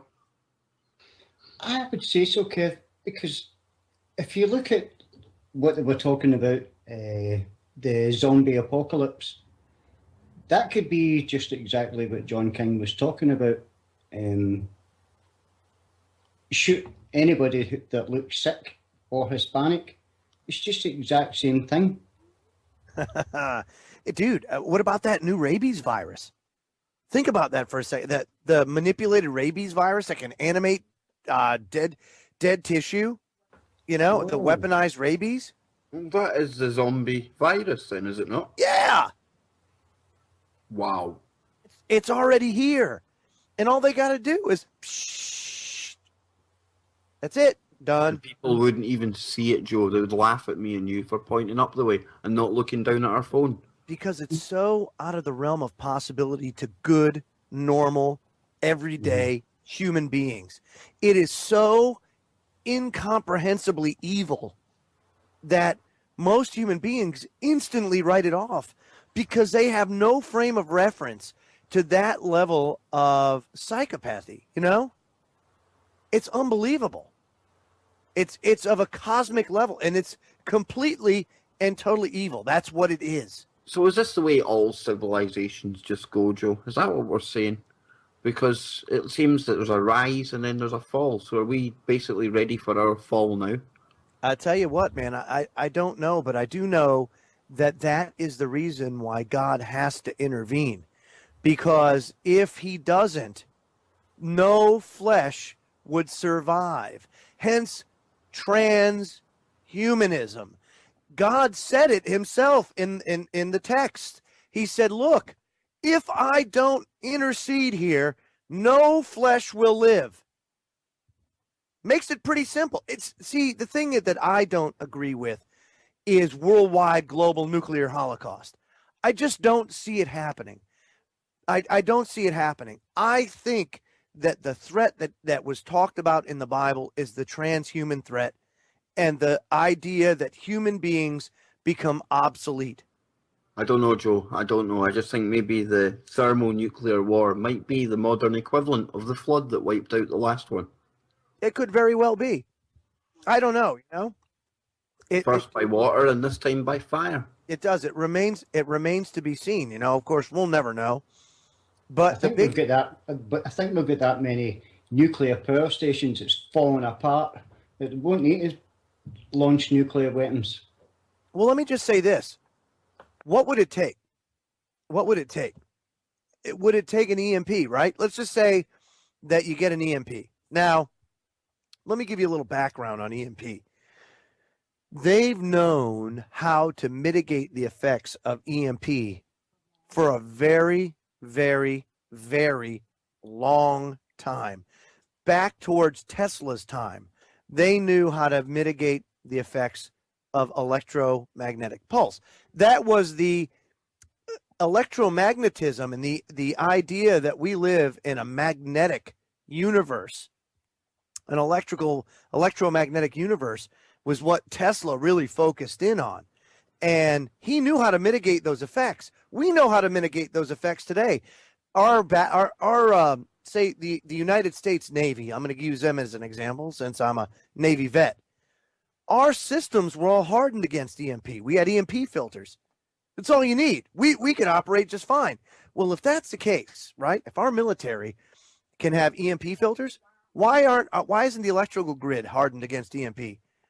You know, why isn't the major industry and all this stuff? Why isn't that built into the equipment now? Joe, could people at home even use something on the scale of a Faraday cage? Could we line equipment with that? Would that actually help anyone? Say that one more time. You broke up a little bit. If there was an EMP, would a Faraday cage, if we could build some of that around our equipment, would that help during an EMP? Absolutely. Absolutely. Faraday cages will work. They will work. And you can test it yourself, believe it or not. If you look it up on YouTube, you can actually build your own EMP device. And people have done it on YouTube and blown up their phones. A lot of people say, oh, well, cell phones today, they're hardened against EMP. Oh, yeah? You can build an EMP device out of a capacitor and some other components and actually take it, put it next to your cell phone, and it will blow it up. It'll stop working. I mean, it won't let the magic smoke out, but it will stop working. And they're not hard. We're talking about this kind of stuff, and the show was kind of dubbed ancient civilizations knowledge and stuff like that. But you can link this kind of stuff back there, because there is even areas of the world where green glass turns up in desert areas, as if there's almost been nuclear detonations in the past, because the only other places you see this is where we trialed the nuclear bombs out. What about those Egyptian hieroglyphs with pictures of helicopters and things like that in it, I seriously think that was either a museum where they contained old machines from the past, a civilization before, or it was even maybe some kind of chamber that you could go into and view the future, some kind of chronography machine. Oh, there you go. There's a new word, I think, chronography. Well, for example, pardon me, when John was on the Isle of Patmos and saw the visions that he had and wrote Revelation, for example, the plague of locusts and all that kind of stuff that he talked about in Revelation, I don't think they were locusts the way that we understand locusts, like the bug. It wasn't the bug, the locust.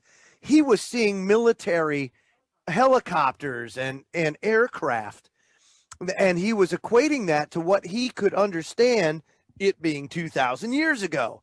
He didn't understand what that was. So when he wrote it down based on his life experience and what he could interpret it as, the closest thing, Same with Enoch. If you read the book of Enoch, and when he traveled to heaven and all that kind of stuff, and the pillars of fire and all that, it's all based on their knowledge at that time. But I think what they were seeing was advanced technology. They just didn't know how to interpret it. Exactly what I was saying with the dragons and things, Joe. Could very well be, Kev. Ain't no doubt about it. But one thing is for sure, that the reptilians, blah, blah, blah, the reptiles lived a lot longer, and there were different species that existed that were what we call modern day, what we call today dinosaurs, but they really weren't dinosaurs. Not in the sense that we understand, oh, it was millions of years ago and da-da-da. No, it wasn't that at all. They coexisted with human beings. As a matter of fact, you can look and find in museums dinosaur prints with human footprints inside the dinosaur print. So we walked alongside the dinosaur. We lived with the dinosaur. Now, when you're talking about footprints here, I have to throw in Michael Tellinger, because this ties in back with the Nephilim, maybe. Yes. You can see pictures of him stood beside it. Must be 6 foot tall footprints, melted into stone. It must have been it must have been some lava or something. The stone was hot.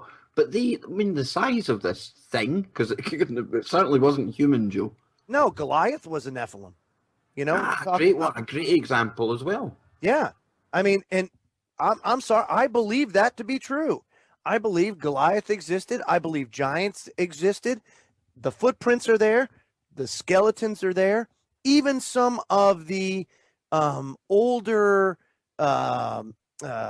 buildings, if you will, some of the architecture of the time, there are these blocks and bricks that are so damn big that no human being, as far as we know, or their technology that they possessed at the time, could put those into place.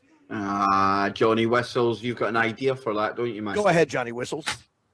Yeah, that's got to be done with vibration, because it's quite telling when you see that 2 stones, Joe, that are 200 tons, that we probably won't even be able to get the machinery. Today's machinery can't even do it, right? Yeah.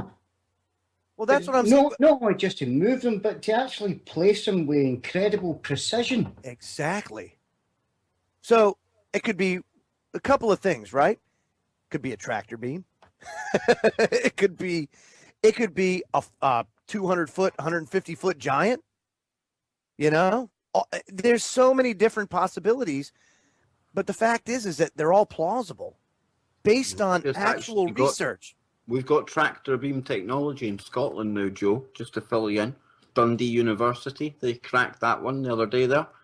They're actually working with tractor beam technology, folks. Wow. Unbelievable. From the country that brought you innovating things, man. From the country that brought you kilts, now brings you the tractor beam. Hey, I tell you what, Joe, when you look through all the different innovations and that, there's a lot of Scotsmen behind some of the biggest inventions out there. Dude, you got the bagpipes? Oh, Johnny, come on, man. Stick up for me here. I'm not lying, am I? No. Oh, there's too many things. You got Scotch. I mean, the world is a different place because of Scotch. Well, exactly. This is true. I think we should back our currency after independence on whiskey. On Scotch? Yeah, definitely. Look how much the Chinese pay for a bottle of that. They guys are nuts for it. Especially the single malt, dude, about 18 years old. Oh. One day, Joe, we will sit at the feet of the beaver. And That's right. With somebody at the table with cloven hoof. That's right, at Bohemian Grove, sipping on single malt Scotch. The listeners out there are like that. Do you guys know you're still on air, or what are they talking about? And Johnny Whistles in the background playing the bagpipes. Oh, yeah. I could see it now. You can get the drums on the go, I suppose. Joe, just bang some trees or something. we could fall a deer and dry its skin out and make our own drums. Well, one day, folks, we're going to hold a big conference at the feet of the beaver. We'll say no more, Joe. Chris Gio just chimed in. He says, I like my women like I like my Scotch, age 12 years. Oh, wait a minute. 18 years. That's it. Yeah.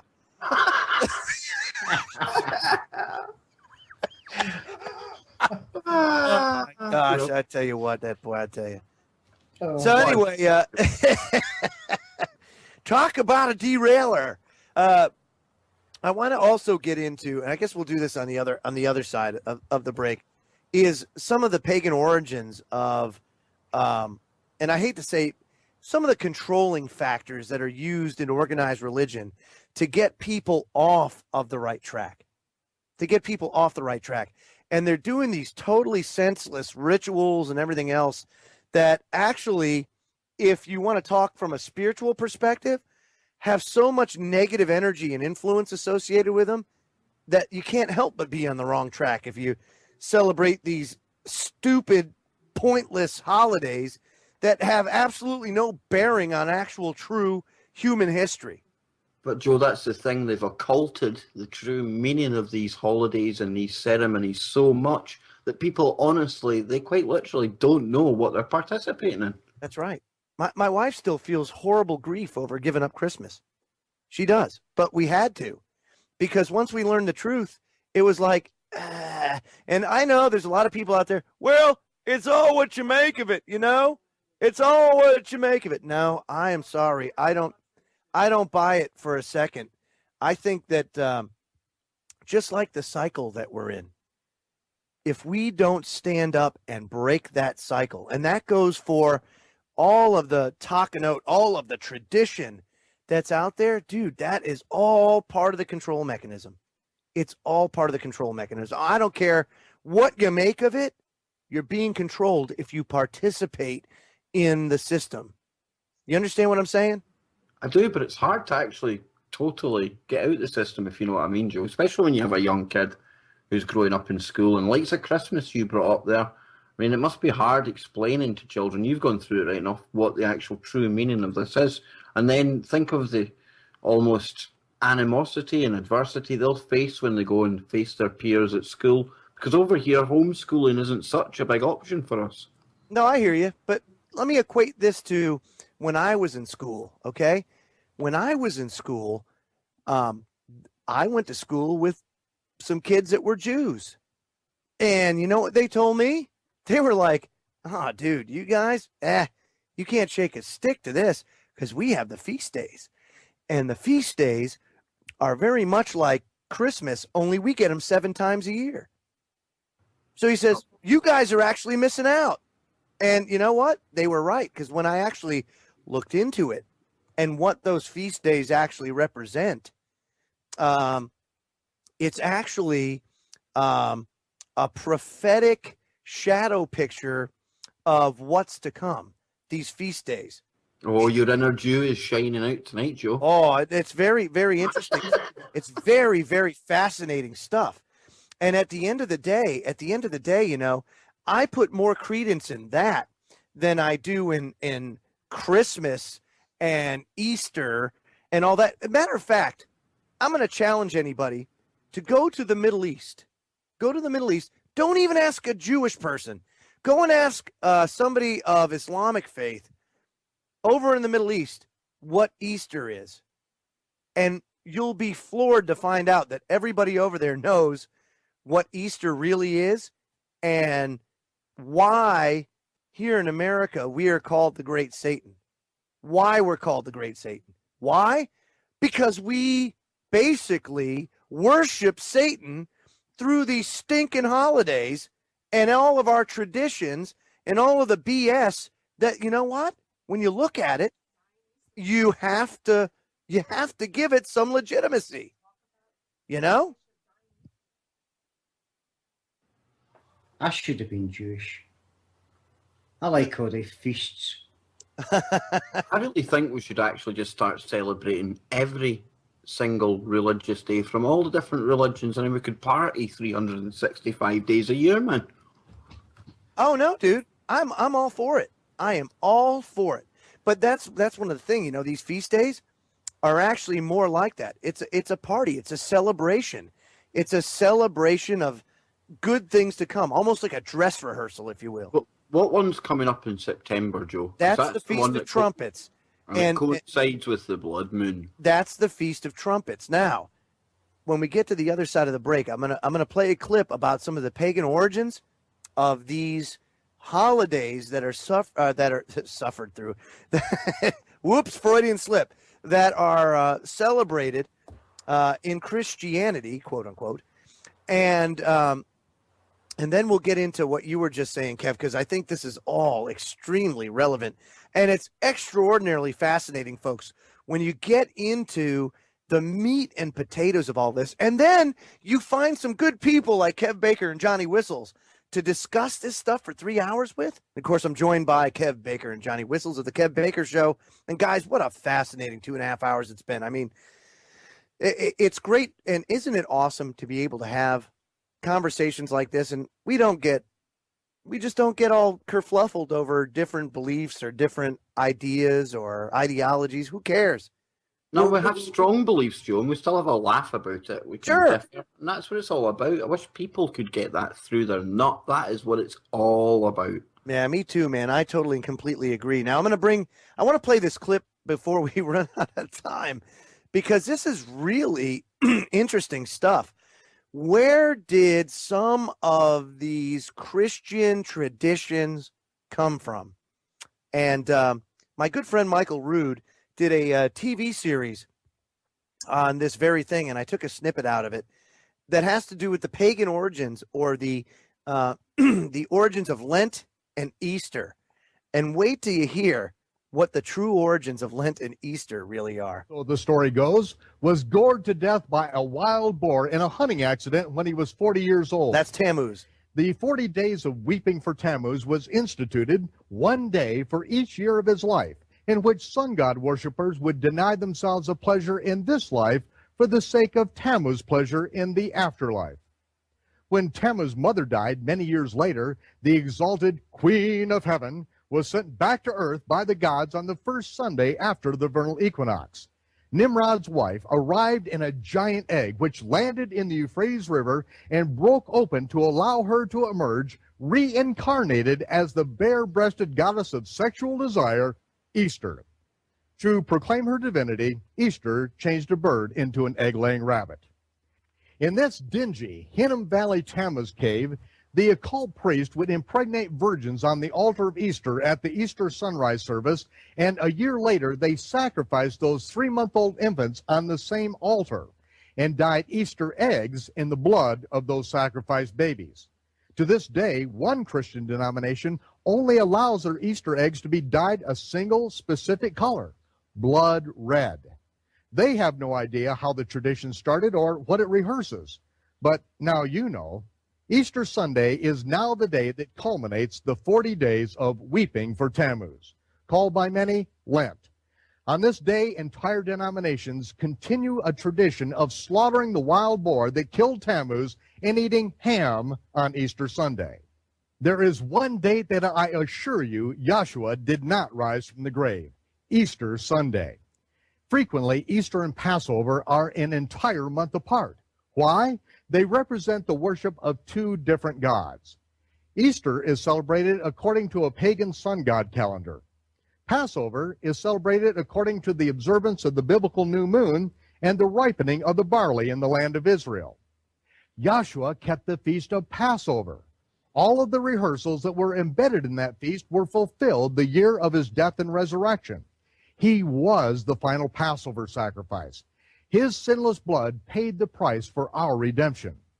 On the other hand, Easter is a rehearsal of child sacrifice and fertility rites of pagan sun god worshippers. Which celebration should you keep? That depends on which god you serve. It's your choice. But now you understand why the Holy One instructs us. Do not learn the way of the heathen and how they worship their gods and then do the same to me. It is an abomination. Christmas and Easter are not the celebrations of the birth and resurrection of Yahshua of Nazareth, but the watered-down continuation of child sacrifice festivals that were hatched in Babylon 2,000 years before his birth.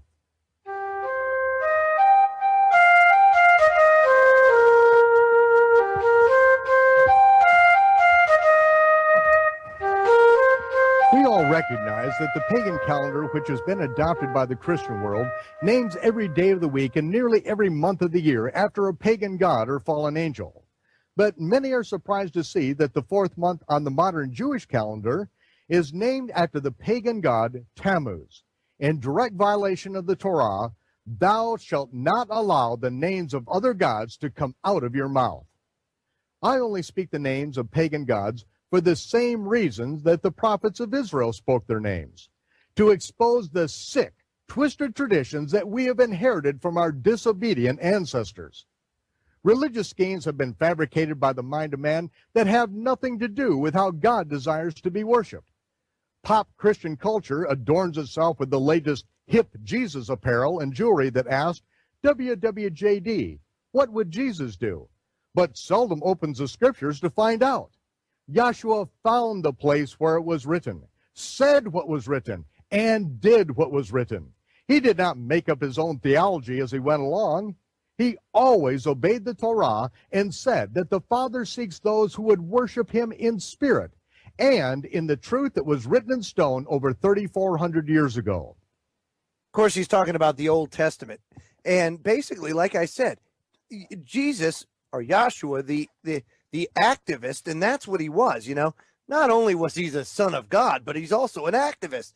And what we do, what we in the independent media do, regardless of what your faith is or what your beliefs are, if you're standing up for truth, if you're standing up for justice, that is the namesake of Yeshua of Nazareth. That is the namesake of Jesus. That's what we do. That's what he did, and that's what we do today. And that's what everybody has to do. So when you participate in these rituals and in these holidays, you're actually doing the same thing that we do every day. We're taking part in a corrupt and apostate system, and basically we are enslaving ourselves. That's what we're doing. And the thing is, guys, you know, it's uncomfortable. It's hard to remove yourself, isn't it? It's hard to remove yourself from everyday life. Like you guys were talking about before the broadcast, you know, the Scottish sovereign movement right now.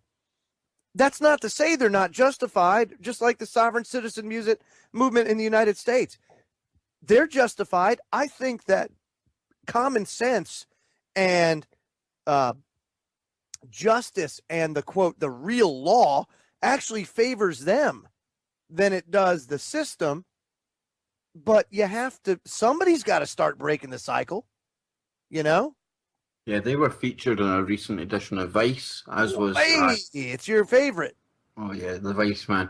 But yeah, I mean, all that sovereign citizen stuff, Joe, I think it really is. It's essential information, but unless, like you were saying before the show, unless there's more of us than there is of them, then it really doesn't go anywhere. And to be quite honest with you, I mean, it must be quite hard living your life without having to remember all that vast amounts of information. Absolutely right, dude. Absolutely right. Almost left you speechless, sir. Quite. What are you eating, man? You're eating something nice. No, I'm not. I'm trying to. I was trying to clear my throat when you were. Yeah. You were calling me. I'm like. Scrapple. It definitely scrappled. No, what? But look at Christmas. Look at Christmas now. I know, Joe. I mean, it's that commercialized. It's quite obvious that it's not exactly what it says on the tin anymore. Yep. No, you're right. There is no better description of an apostate holiday than Christmas. I mean, than what you just said. Look at what everybody goes through. Look at the stress that parents continually face now more than ever before because of the fact that it's so commercialized and because of the fact that, you know, when your kids go to the indoctrination centers, you know, that they come home and they say, well, you know, Johnny has an iPad. I want one too. I want one for Christmas. It's so prevalent over here. I mean, John, what's it like in Glasgow? There really is so much pressure on the young ones, and that means their parents, to keep up with these fads that all come and go. It's incredible, especially Christmas Eve. It's like the procrastinator's ball. It is absolute bedlam. Bedlam. Well, one of my favorite things, since you know, we have to live with this on this planet, and it looks like that it's going to be here for the foreseeable future, that you should always, there's a silver lining in every cloud. And of course, here in the United States, we have a very entertaining day that's actually associated with Christmas, and that's the running of the sheeple, or Black Thursday. So the day, or Black Friday, the day after Thursday, Thanksgiving, right? So Black Friday's when all the stores have all their sales, and everybody, some people camp out at Best Buy a week before the sales actually happen to be that first person in line to get that $5 toaster or that special $99 flat screen, you know? And it's like, wow, look at the worship of this stuff. Look at the waste of time and energy, and look at how controlled these people are, you know? It's unreal, dude. I mean, how is it over in Glasgow? Now, do you guys have Black Friday and the running of the sheeple? Well, do you know what? It's actually now sneaking its way over the Atlantic, a bit like us, Joe. It's going transatlantic on us, and it is now starting to sneak in over here. But yeah, we have sales and things, and it's the same when there's like the new iPhones released and stuff like that. But it seems to me as if Christmas and every holiday is getting earlier and earlier every year, just so they can milk it more and more. Yeah. And you get your Christmas cards coming out now before even like bonfire night. Well, that has It's a lot crazy. to do with the fact that, you know, like here in America, the dollar's not worth, it's worth 2%, 3% of what it was in 1913. That the purchasing power of the American people have been so eroded that they actually have to do that, you know, so that That's people what can fiat actually buy currency- this stuff. But isn't that what fiat currency is all about anyway? That's why we're seeing this worldwide. Do they not only have a shelf life? It was said that maybe in 99 years. So we're long overdue a collapse of this current system. So what's bonfire night? Well, that's like the night that Guy Fawkes tried to set fire to the old Houses of Parliament, is it not, John? Yeah. Guy Fawkes night. Oh, The last honest man to enter Parliament? Yeah, the paedophile Parliament. The halo halls of Parliament and the pedophilia. It's terrible, Joe, it is. But yeah, he was the last honest dude to enter there. And we celebrate that by setting big fires and setting off heaps of expensive fireworks. So question. Now here's a question that I have for you. And this is total speculation, I'm sure. But do you think that there are parallels between the Anunnaki and the Nephilim? Yeah, definitely could be said. Definitely. I'm more of an Anunnaki man. I'm more of an Anunnaki man, I must admit, Joe. I do believe that they came down here. They engineered us to be a slave race. So would you say they would be maybe perhaps the fallen angels? Yeah. Maybe not so much the Nephilim. Maybe not so much. This is the same thing. This is the same thing where you say maybe Jesus and God, and I call it universe. Right. I think we're talking about the same thing. It's just different spins on it. Like I said, with the Tower of Babel, right? Yeah. Languages were separated to 70 languages. And so we can all call it different things, you know, and we all come from the same origin. That's the thing that we really need. If you gain anything else tonight out of the 3 hours that we've talked about tonight, take away this, that we come from the same origin, and it ain't a puddle of slime. It is something more than that, because, and here's the validation, and Kev, you said it best. They believe it, they use it to their advantage, and they repress that knowledge from us to control us, you know? That's why some people can't understand how I'm able to sit and listen to maybe 2-3 hours of Hagman or Steve Quayle, despite them calling us the wicked ones, right enough.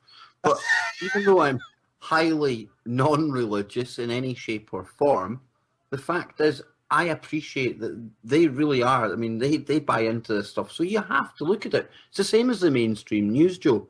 We know it's all lies. We know it's all propaganda. But you have to go and dip your toe in it from time to time to see what the actual agenda is that they're trying to push. You certainly do. And to do anything, to not do it is to be irresponsible and to be short-sighted. You know, in warfare, you don't fight a war like, for example, let's just take the United States. Okay, so since World War II, in the United States, I'll just name a couple. We've had the Korean War, we've had the Vietnam War, we've had Iraq War I, we've had Iraq War II.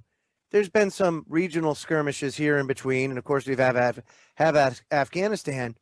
All of those illegal wars have had rules of engagement where bomb here but don't bomb here, do this but don't do that, kill this person but not that person.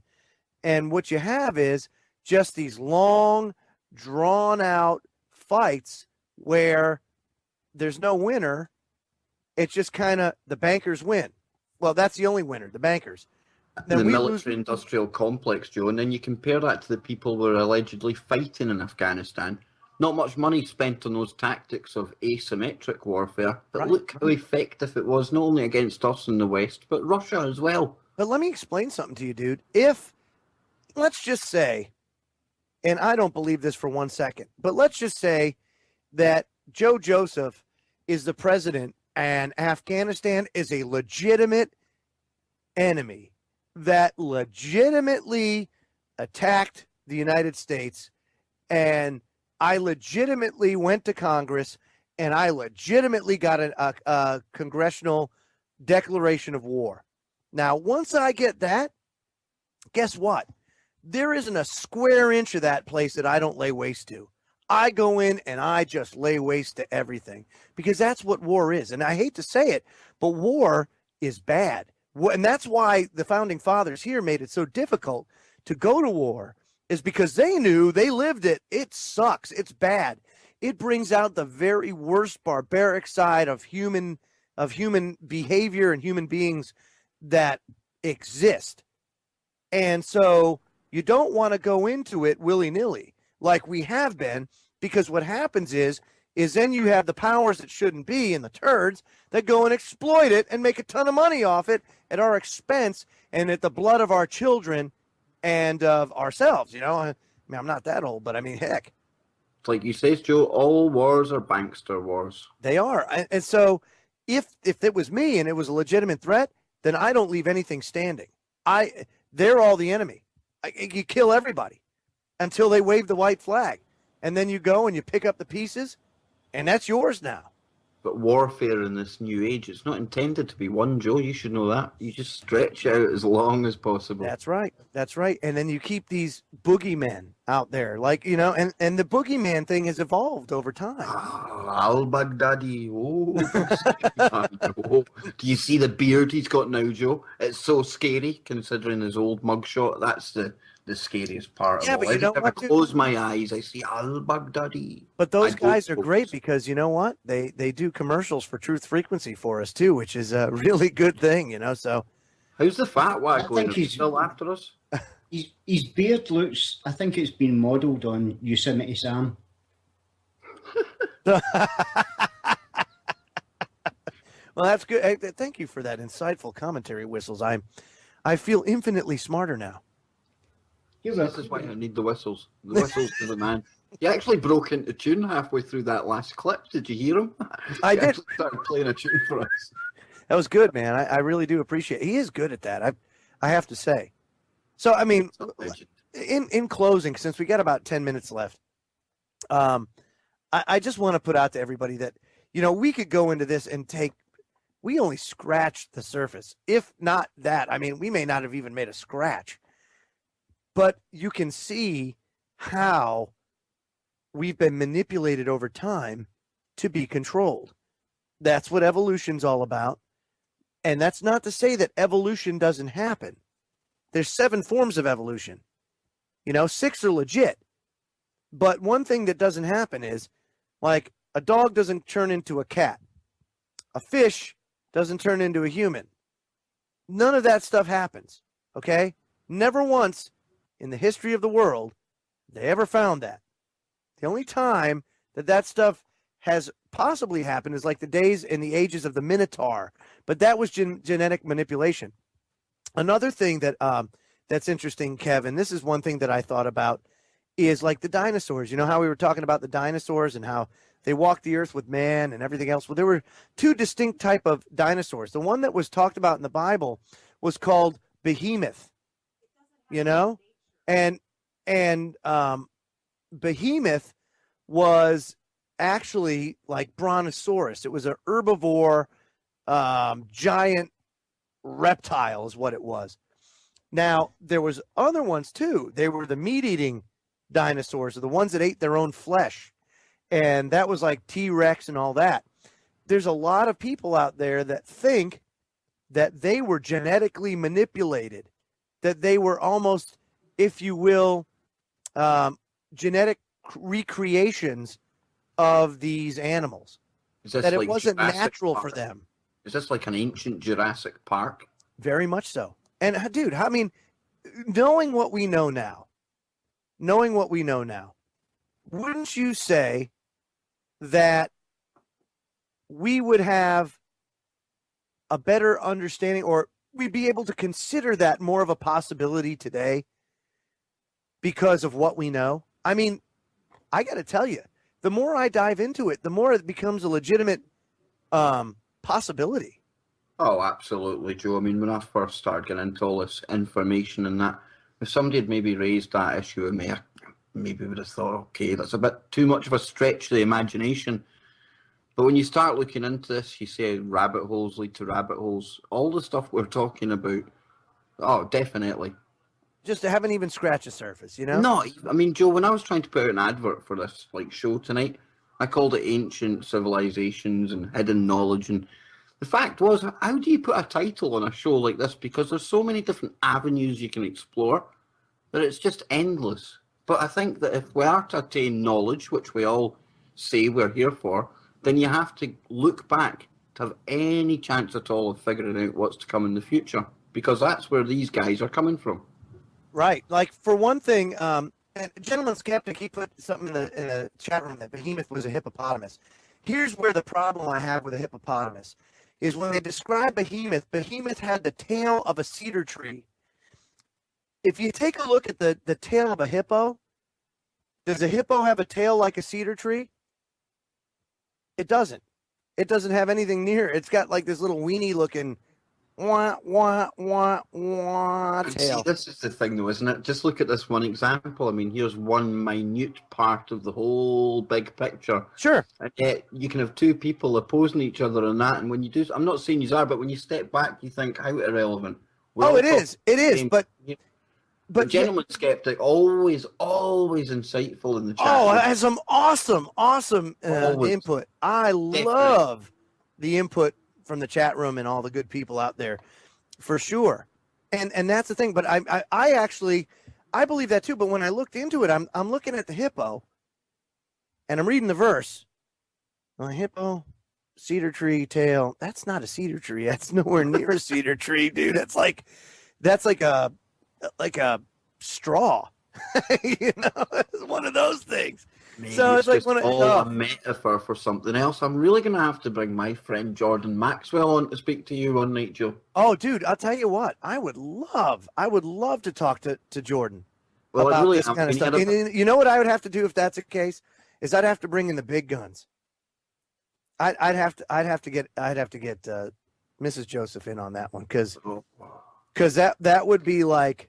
That would be probably one of the most insightful things. We could just sit back and listen for however long, Kev, and we'll just let them go at it, and we'll listen. Jordan had problems recently with a fire. He lost his equipment. Long story short, I am going to get him back on the show. There's been a bit of a hiatus, but when I get him back, I'll actually make sure that we can have him for one of these 3-hour specials, because his information... In 1 hour, to be honest, folks, you don't scratch the surface. Now, I know there's people out there who'll say, oh, he's a controversial character. Well, I'm sorry, but the information this guy has got is definitely relevant, in my opinion. Everybody's information is relevant, if you ask me. You know, I don't discount anything anybody says until I actually research it myself. And that's the thing, you know, is like, I respect other people's viewpoints in other people's beliefs, even if I may not believe it myself, you know, because guess what? If we don't respect each other's beliefs and each other's ideas, then we're all going down, you know, because if we don't band together and stand up against this, we won't be able to believe what we want to believe, and we won't be able to say what we want to say. Because everything is going to be controlled. And soon, we may be obsolete. And if that happens, then God save us all. Because I'm telling you, when we become obsolete, let's take an example, McDonald's. Going to a automated system and you take away the cashiers. Now all of a sudden, all the cashiers that worked at McDonald's have no purpose. What do? Where are they going to go? It's not like there are more jobs being created, right? So they just go on the public dole. Well, eventually that's not going to bode well and there's going to be an issue, and we're fast approaching that. And I think we're heading for a tipping point here soon, guys. But boy, I mean, this was a great 3 hours, and I appreciate you guys hanging with me tonight. Joe, it's an absolute pleasure. It always is coming on here. Is that Jesus was just like you, Kev, and Marty, and Whistles. He stood up against evil. That's what he did. He stood up against the Pharisees that were putting out this religious takanot, which is Hebrew for tradition, and that's what the Talmud is. The Talmud is nothing but doctrine of men, and it's all crap. Dude, I just learned the other day for the first time, and it made me ill, that there is still a sect of Judaism out there today that sacrifice kids ages 12 and younger. They drain their blood, and then they dry it out. They have a process that they dry it out for, and they mix it in with their flour to make matzah. And it has to be Gentile kids at that. And then I even got into some really kooky stuff to where some of those bodies are being processed for food. I mean, it's like, damn, I never knew. That's the see, and when your mind is open and you're not looking through that tunnel and saying, well, I'm Catholic, or I'm Baptist, and I go to church on Sunday, and they're right and they're wrong. I mean, it's like, wow. But there are some really sick, twisted, freaking religions out there. That's all I can say. Well, Joe, we're talking about that neck of the woods. Marty, I think you've noticed something coming across the news wires there, and it kind of ties in with what we were speaking about at the start of the show. Do you want to fill in the listeners on that? Yeah, it's in relation to the alleged rocket attacks from Hamas. Israel's just this minute launched a counter-offensive on Gaza. So, I mean, my thoughts go out to the guys over there. No doubt innocent people get dragged into it as usual, which again fuels this hatred, in the world. So where's humanity going, folks? It's mad. Now, Joe, you were on about some had group there about the bloodletting and stuff like that, and that kind of, after the show I was on with Everard last night, we were talking about the royal family and things. Oh, Jesus. Oh, it's unbelievable, the actual things that you uncover when you start to look. Bro, I mean, you look under a rock, and some of the stuff that you find, it's appalling, or it's just absolutely fascinating. I mean, I was appalled when Ange came to me the other night. She goes, "You're not going to believe this." I said, "What?" They're sacrificing kids, Gentile kids, and they're consuming their blood. And I'm like, what are they, vampires? What's that, Joe? What's that? Where is this supposed to be taking place? There was a couple of interviews. One was a rabbi, Finkelstein was his name. And it was an interview done with him, and he actually talked about how you make it and the whole nine. And then there was a rabbi out of Yemen that was talking about it and validated doing that same thing in Yemen. And I mean, it's like, damn. Well, Alpha Dogs hit the nail on the head there. It is adrenalized blood, Joe. And adrenalized, that's basically what they'll have done to achieve that, is they'll have scared these children before they actually sacrificed them. Yeah. And it's supposed to be tying into some magic. They get some power from it. It sounds like the uber woo. It is uber woo, but it's not. There's something in it, Joe, because that's why they occult it from us. Right, exactly, dude. And this is a very specific sect of Hasidic Judaism. So I mean, I don't know where but there, let's put it this way. The Chinese, right? The Chinese eat baby soup. About almost 8 years ago, John King and I put out a video on YouTube that actually got us into a lot of trouble because we put real pictures of baby soup over in China up, and it's eaten as an aphrodisiac. They sacrifice babies or take aborted fetuses, and they eat them because it gives them a high.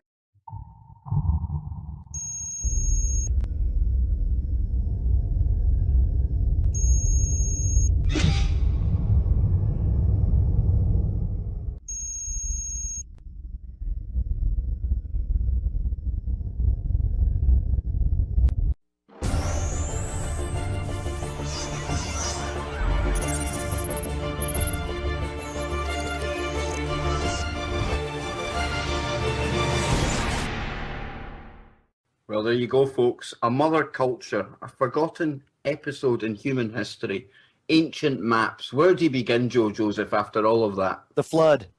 Oh, is that your chosen topic? The flood. Because, well, I mean, if you take a look at sedimentary records and all that kind of stuff, you go all over the place. You find, like, for example, in the Rockies, you find seashells.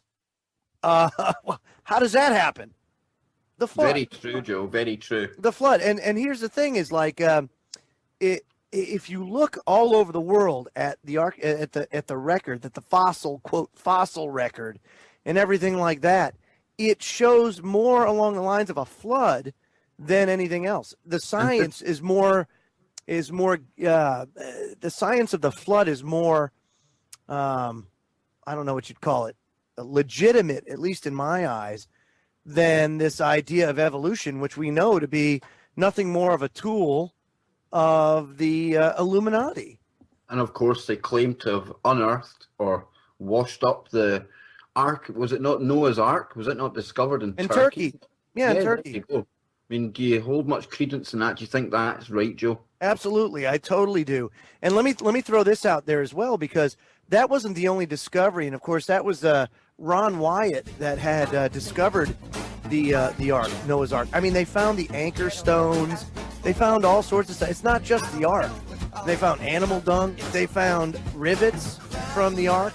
I mean, to me, it's indisputable. Welcome back, folks, to this transatlantic special of the KBS show in association with my good friend, co-host on the network, Joe Joseph. Now, Yes. before we were starting to talk about Noah and floods and things. Oh man! So That you brought up. makes me think, Joe, that makes me think Let me give about 2 by 2. Now, in 2 by 2 in the flood kind of story, I would say, or I would think that the 2 by 2 was maybe referring to DNA. Was there a wipeout of the DNA at that point?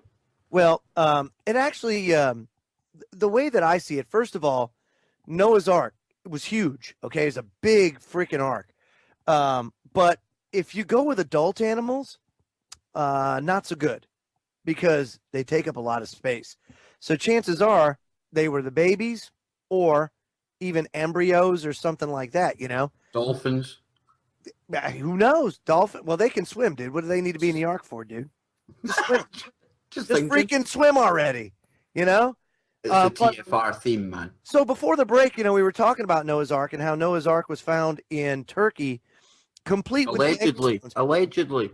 Well, the Turkish government has acknowledged that it's Noah's Ark.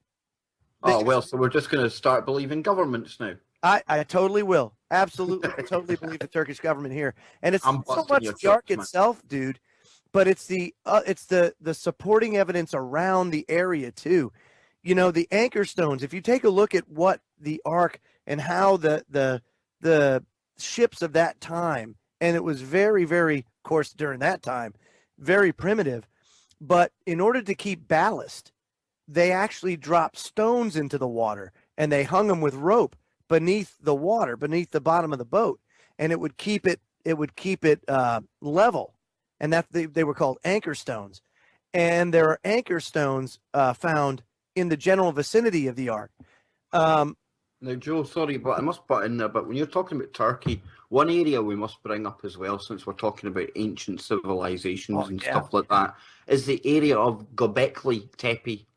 Now, a lot of people might not have heard of this, but you need to go and check this out, folks. I'll put a link in the chat room after this, but it's Göbekli. Now, Joe, this place, you need to go and check this out. There's carvings on there of animals from, say, other geographic locations, like over in South Africa, places like that. And the placing of these stones, the carvings themselves, and the actual enormity of this site, it is something to behold. I mean, this is like, we heard Graham Hancock talking about forgotten episodes. Yes. This is one of these episodes, isn't it? Absolutely, dude. I am totally of the belief that we all come from one creator, whether you believe it's a universe, you call it God, you call it whatever. I know it to exist. I know we didn't come from a pile of slime. That didn't happen. Okay, that is all a method and mode of control. They don't want you to know the truth. Even if it means that we are spawned from a superior alien race, they don't want you to know the truth. So they're going to do whatever they can to muddy the water as best they can. Now, over the course of time, I think we've been our own worst enemy, especially when it came to the Bible, because version after version, language after language, when you start taking a look at the different languages and how many times it's been translated, well, each time that translation will butcher it even more. And it ends up, now it's, the New International Version is in left field somewhere. It's totally not what it's supposed to say or what it's supposed to do or what it's supposed to mean. But when you go and you look at the archaeology that's out there, like Noah's Ark, like Sodom and Gomorrah, you can go to Sodom and Gomorrah. They still have the salt piles of people that were incinerated right there from Sodom and Gomorrah. You can still see the outlines of buildings that are now ash at Sodom and Gomorrah. Places like Los Angeles and London, they make Sodom and Gomorrah look like quite conservative. Like Disneyland. Exactly. Like Disneyland, yeah. The Red Sea crossing, when Moses parted the Red Sea, remember that? There is a distinct chariot that Pharaoh used that had 3 spokes. He was the only one in Egypt to use a 3-spoke chariot. And of course, Ron Wyatt in the 80s went and in conjunction with, I can't remember, it's a Switzerland, it's a university in Switzerland. I can't remember what it was, but they went down and they took one of those those submersibles down to the bottom, and they found Pharaoh's chariot along with 1,000 other chariots down there. But found. So I must put out there, I must throw out there, I'm going to sound like a debunker here, but there's also information out there. I'm sure it's a Graham Hancock book, and there's actually a causeway out there, and there's actually a picture of a diver, and he looks like he's walking on water and stuff. But there's a shallow part of it, absolutely. But this isn't in the shallow part. That's what's so crazy, dude. Okay. I'll stop debunking, man. No, you could debunk. I mean, that's fine. Debunk all you want. Debunk it. It's just you have to throw out there all the different information. We have to discuss the possibilities. Definitely. But how about Mount Sinai? They found Mount Sinai. They know where it is. Saudi Arabia fenced it off, said, no, don't go in there. The altar that the golden calf sits on is still there. And it's got all the carvings and all the ancient Hebrew carvings in it. It's fascinating stuff, but people don't know the history. And, a lot of people need to see things to believe it. There's a lot of things out there that you can see to get that, to understand it. This is some fascinating stuff. And if for anything else, you know what we need to do? Talk about it. They don't want you to talk about it. Just talking about it. Even if you believe in, if you're a Wiccan or you're a Buddhist, let's all talk about it. Because guess what? If we talk about it, we're going to start to see the similarities between all the different beliefs, the faiths, the histories, and we would actually come together. That's what would happen. Instead of being divisive and saying, the infidels and everything else. Oh, no. Look, Muslim people, you used to be called Mohammedites, or before it was called Muslims.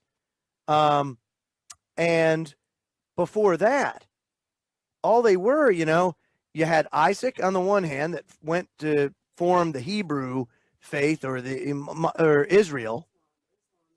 And then Ishmael actually came from, that's where Islam came from, Ishmael, because Ishmael was the illegitimate son of Abraham. And that's where the Muslim faith came from. But they all came from Abraham. So, that's like, damn, if we just figured that out, man, we'd all sing Kumbaya, get along, and the powers that be would just cower in fear. I would just love us to drop all that and just celebrate being human. Marty boy, you've been quiet. You want to chip in here, man? I just want to say I completely agree with what Joe's saying. You know, that's exactly how they keep us divided, you know, regardless of the religion, because I know I look into it sometimes and I don't really put a faith into religion, but I completely agree that we are part of something. And I don't believe in the whole monkeys evolution thing. There's so much more to it when you start experiencing stuff on different levels and you see something else, you know, you feel it. But this is something that they try to suppress. You know, they keep us divided with religions and manipulated religions. You know, I know there's a lot of good stuff in religions, but there's also stuff that's in there purposely, you know, to keep us divided. And if people could just look past that, I think we could be traveling this space, you know, we could be conquering other planets. God knows what we could do, the potential. The possibilities are endless, Marty. Whistles, think about it. People, they want us to think that we come from the same creatures that drink their own pee. I just want to throw that out there. Go ahead. Well, I've never practiced that myself.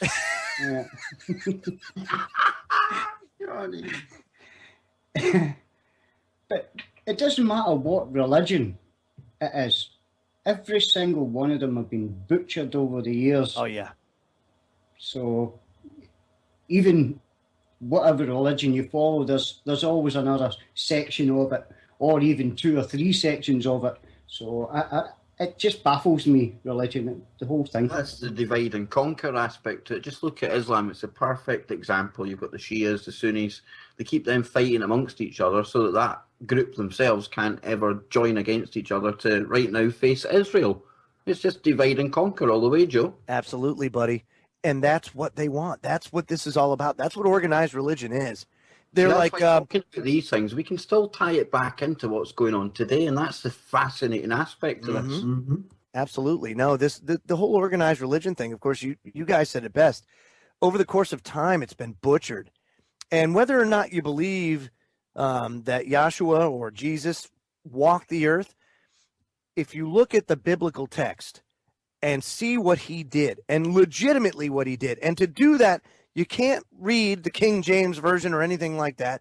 You got to go back to the original Hebrew. Jesus was a Hebrew. The apostles were a Hebrew. They were Hebrews. And you have to understand it from the Hebrew perspective, because that's what they were. You can try to say, well, I read the Greek and everything else. That's fine. That's all good. But they weren't Greek. They were Hebrew. So if you want to understand this stuff, you go back to the original Hebrew. And what you find is their libido. That's right, Joe. I mean, you even found the dead baby extracts turning up in Pepsi, allegedly. Yeah. Now, Marty, we were talking about the blood sacrifices and stuff there. I seen you were wanting to chip in at the time. What was it you were wanting to bring up there, man? I was just going to say that this is not only going on in the occultic side of the Jewish part, you know, what Joe was talking about. It's going on in the Vatican. You know, you've got the Jesuits playing with this sort of stuff. You've probably got guys in the Muslim Brotherhoods that's connected to Freemasonry on some level, all practicing this dark occultism. And it's just more proof that there's like Luciferianism, you know, that's going on this planet. And it just makes me think, you know, why do they put so much time and effort into worshipping Satan or these dark overlords? Yeah. They eat the blood of their enemies, Marty. If they don't exist, then why do they put so much effort into worshipping them? It makes me think, you know.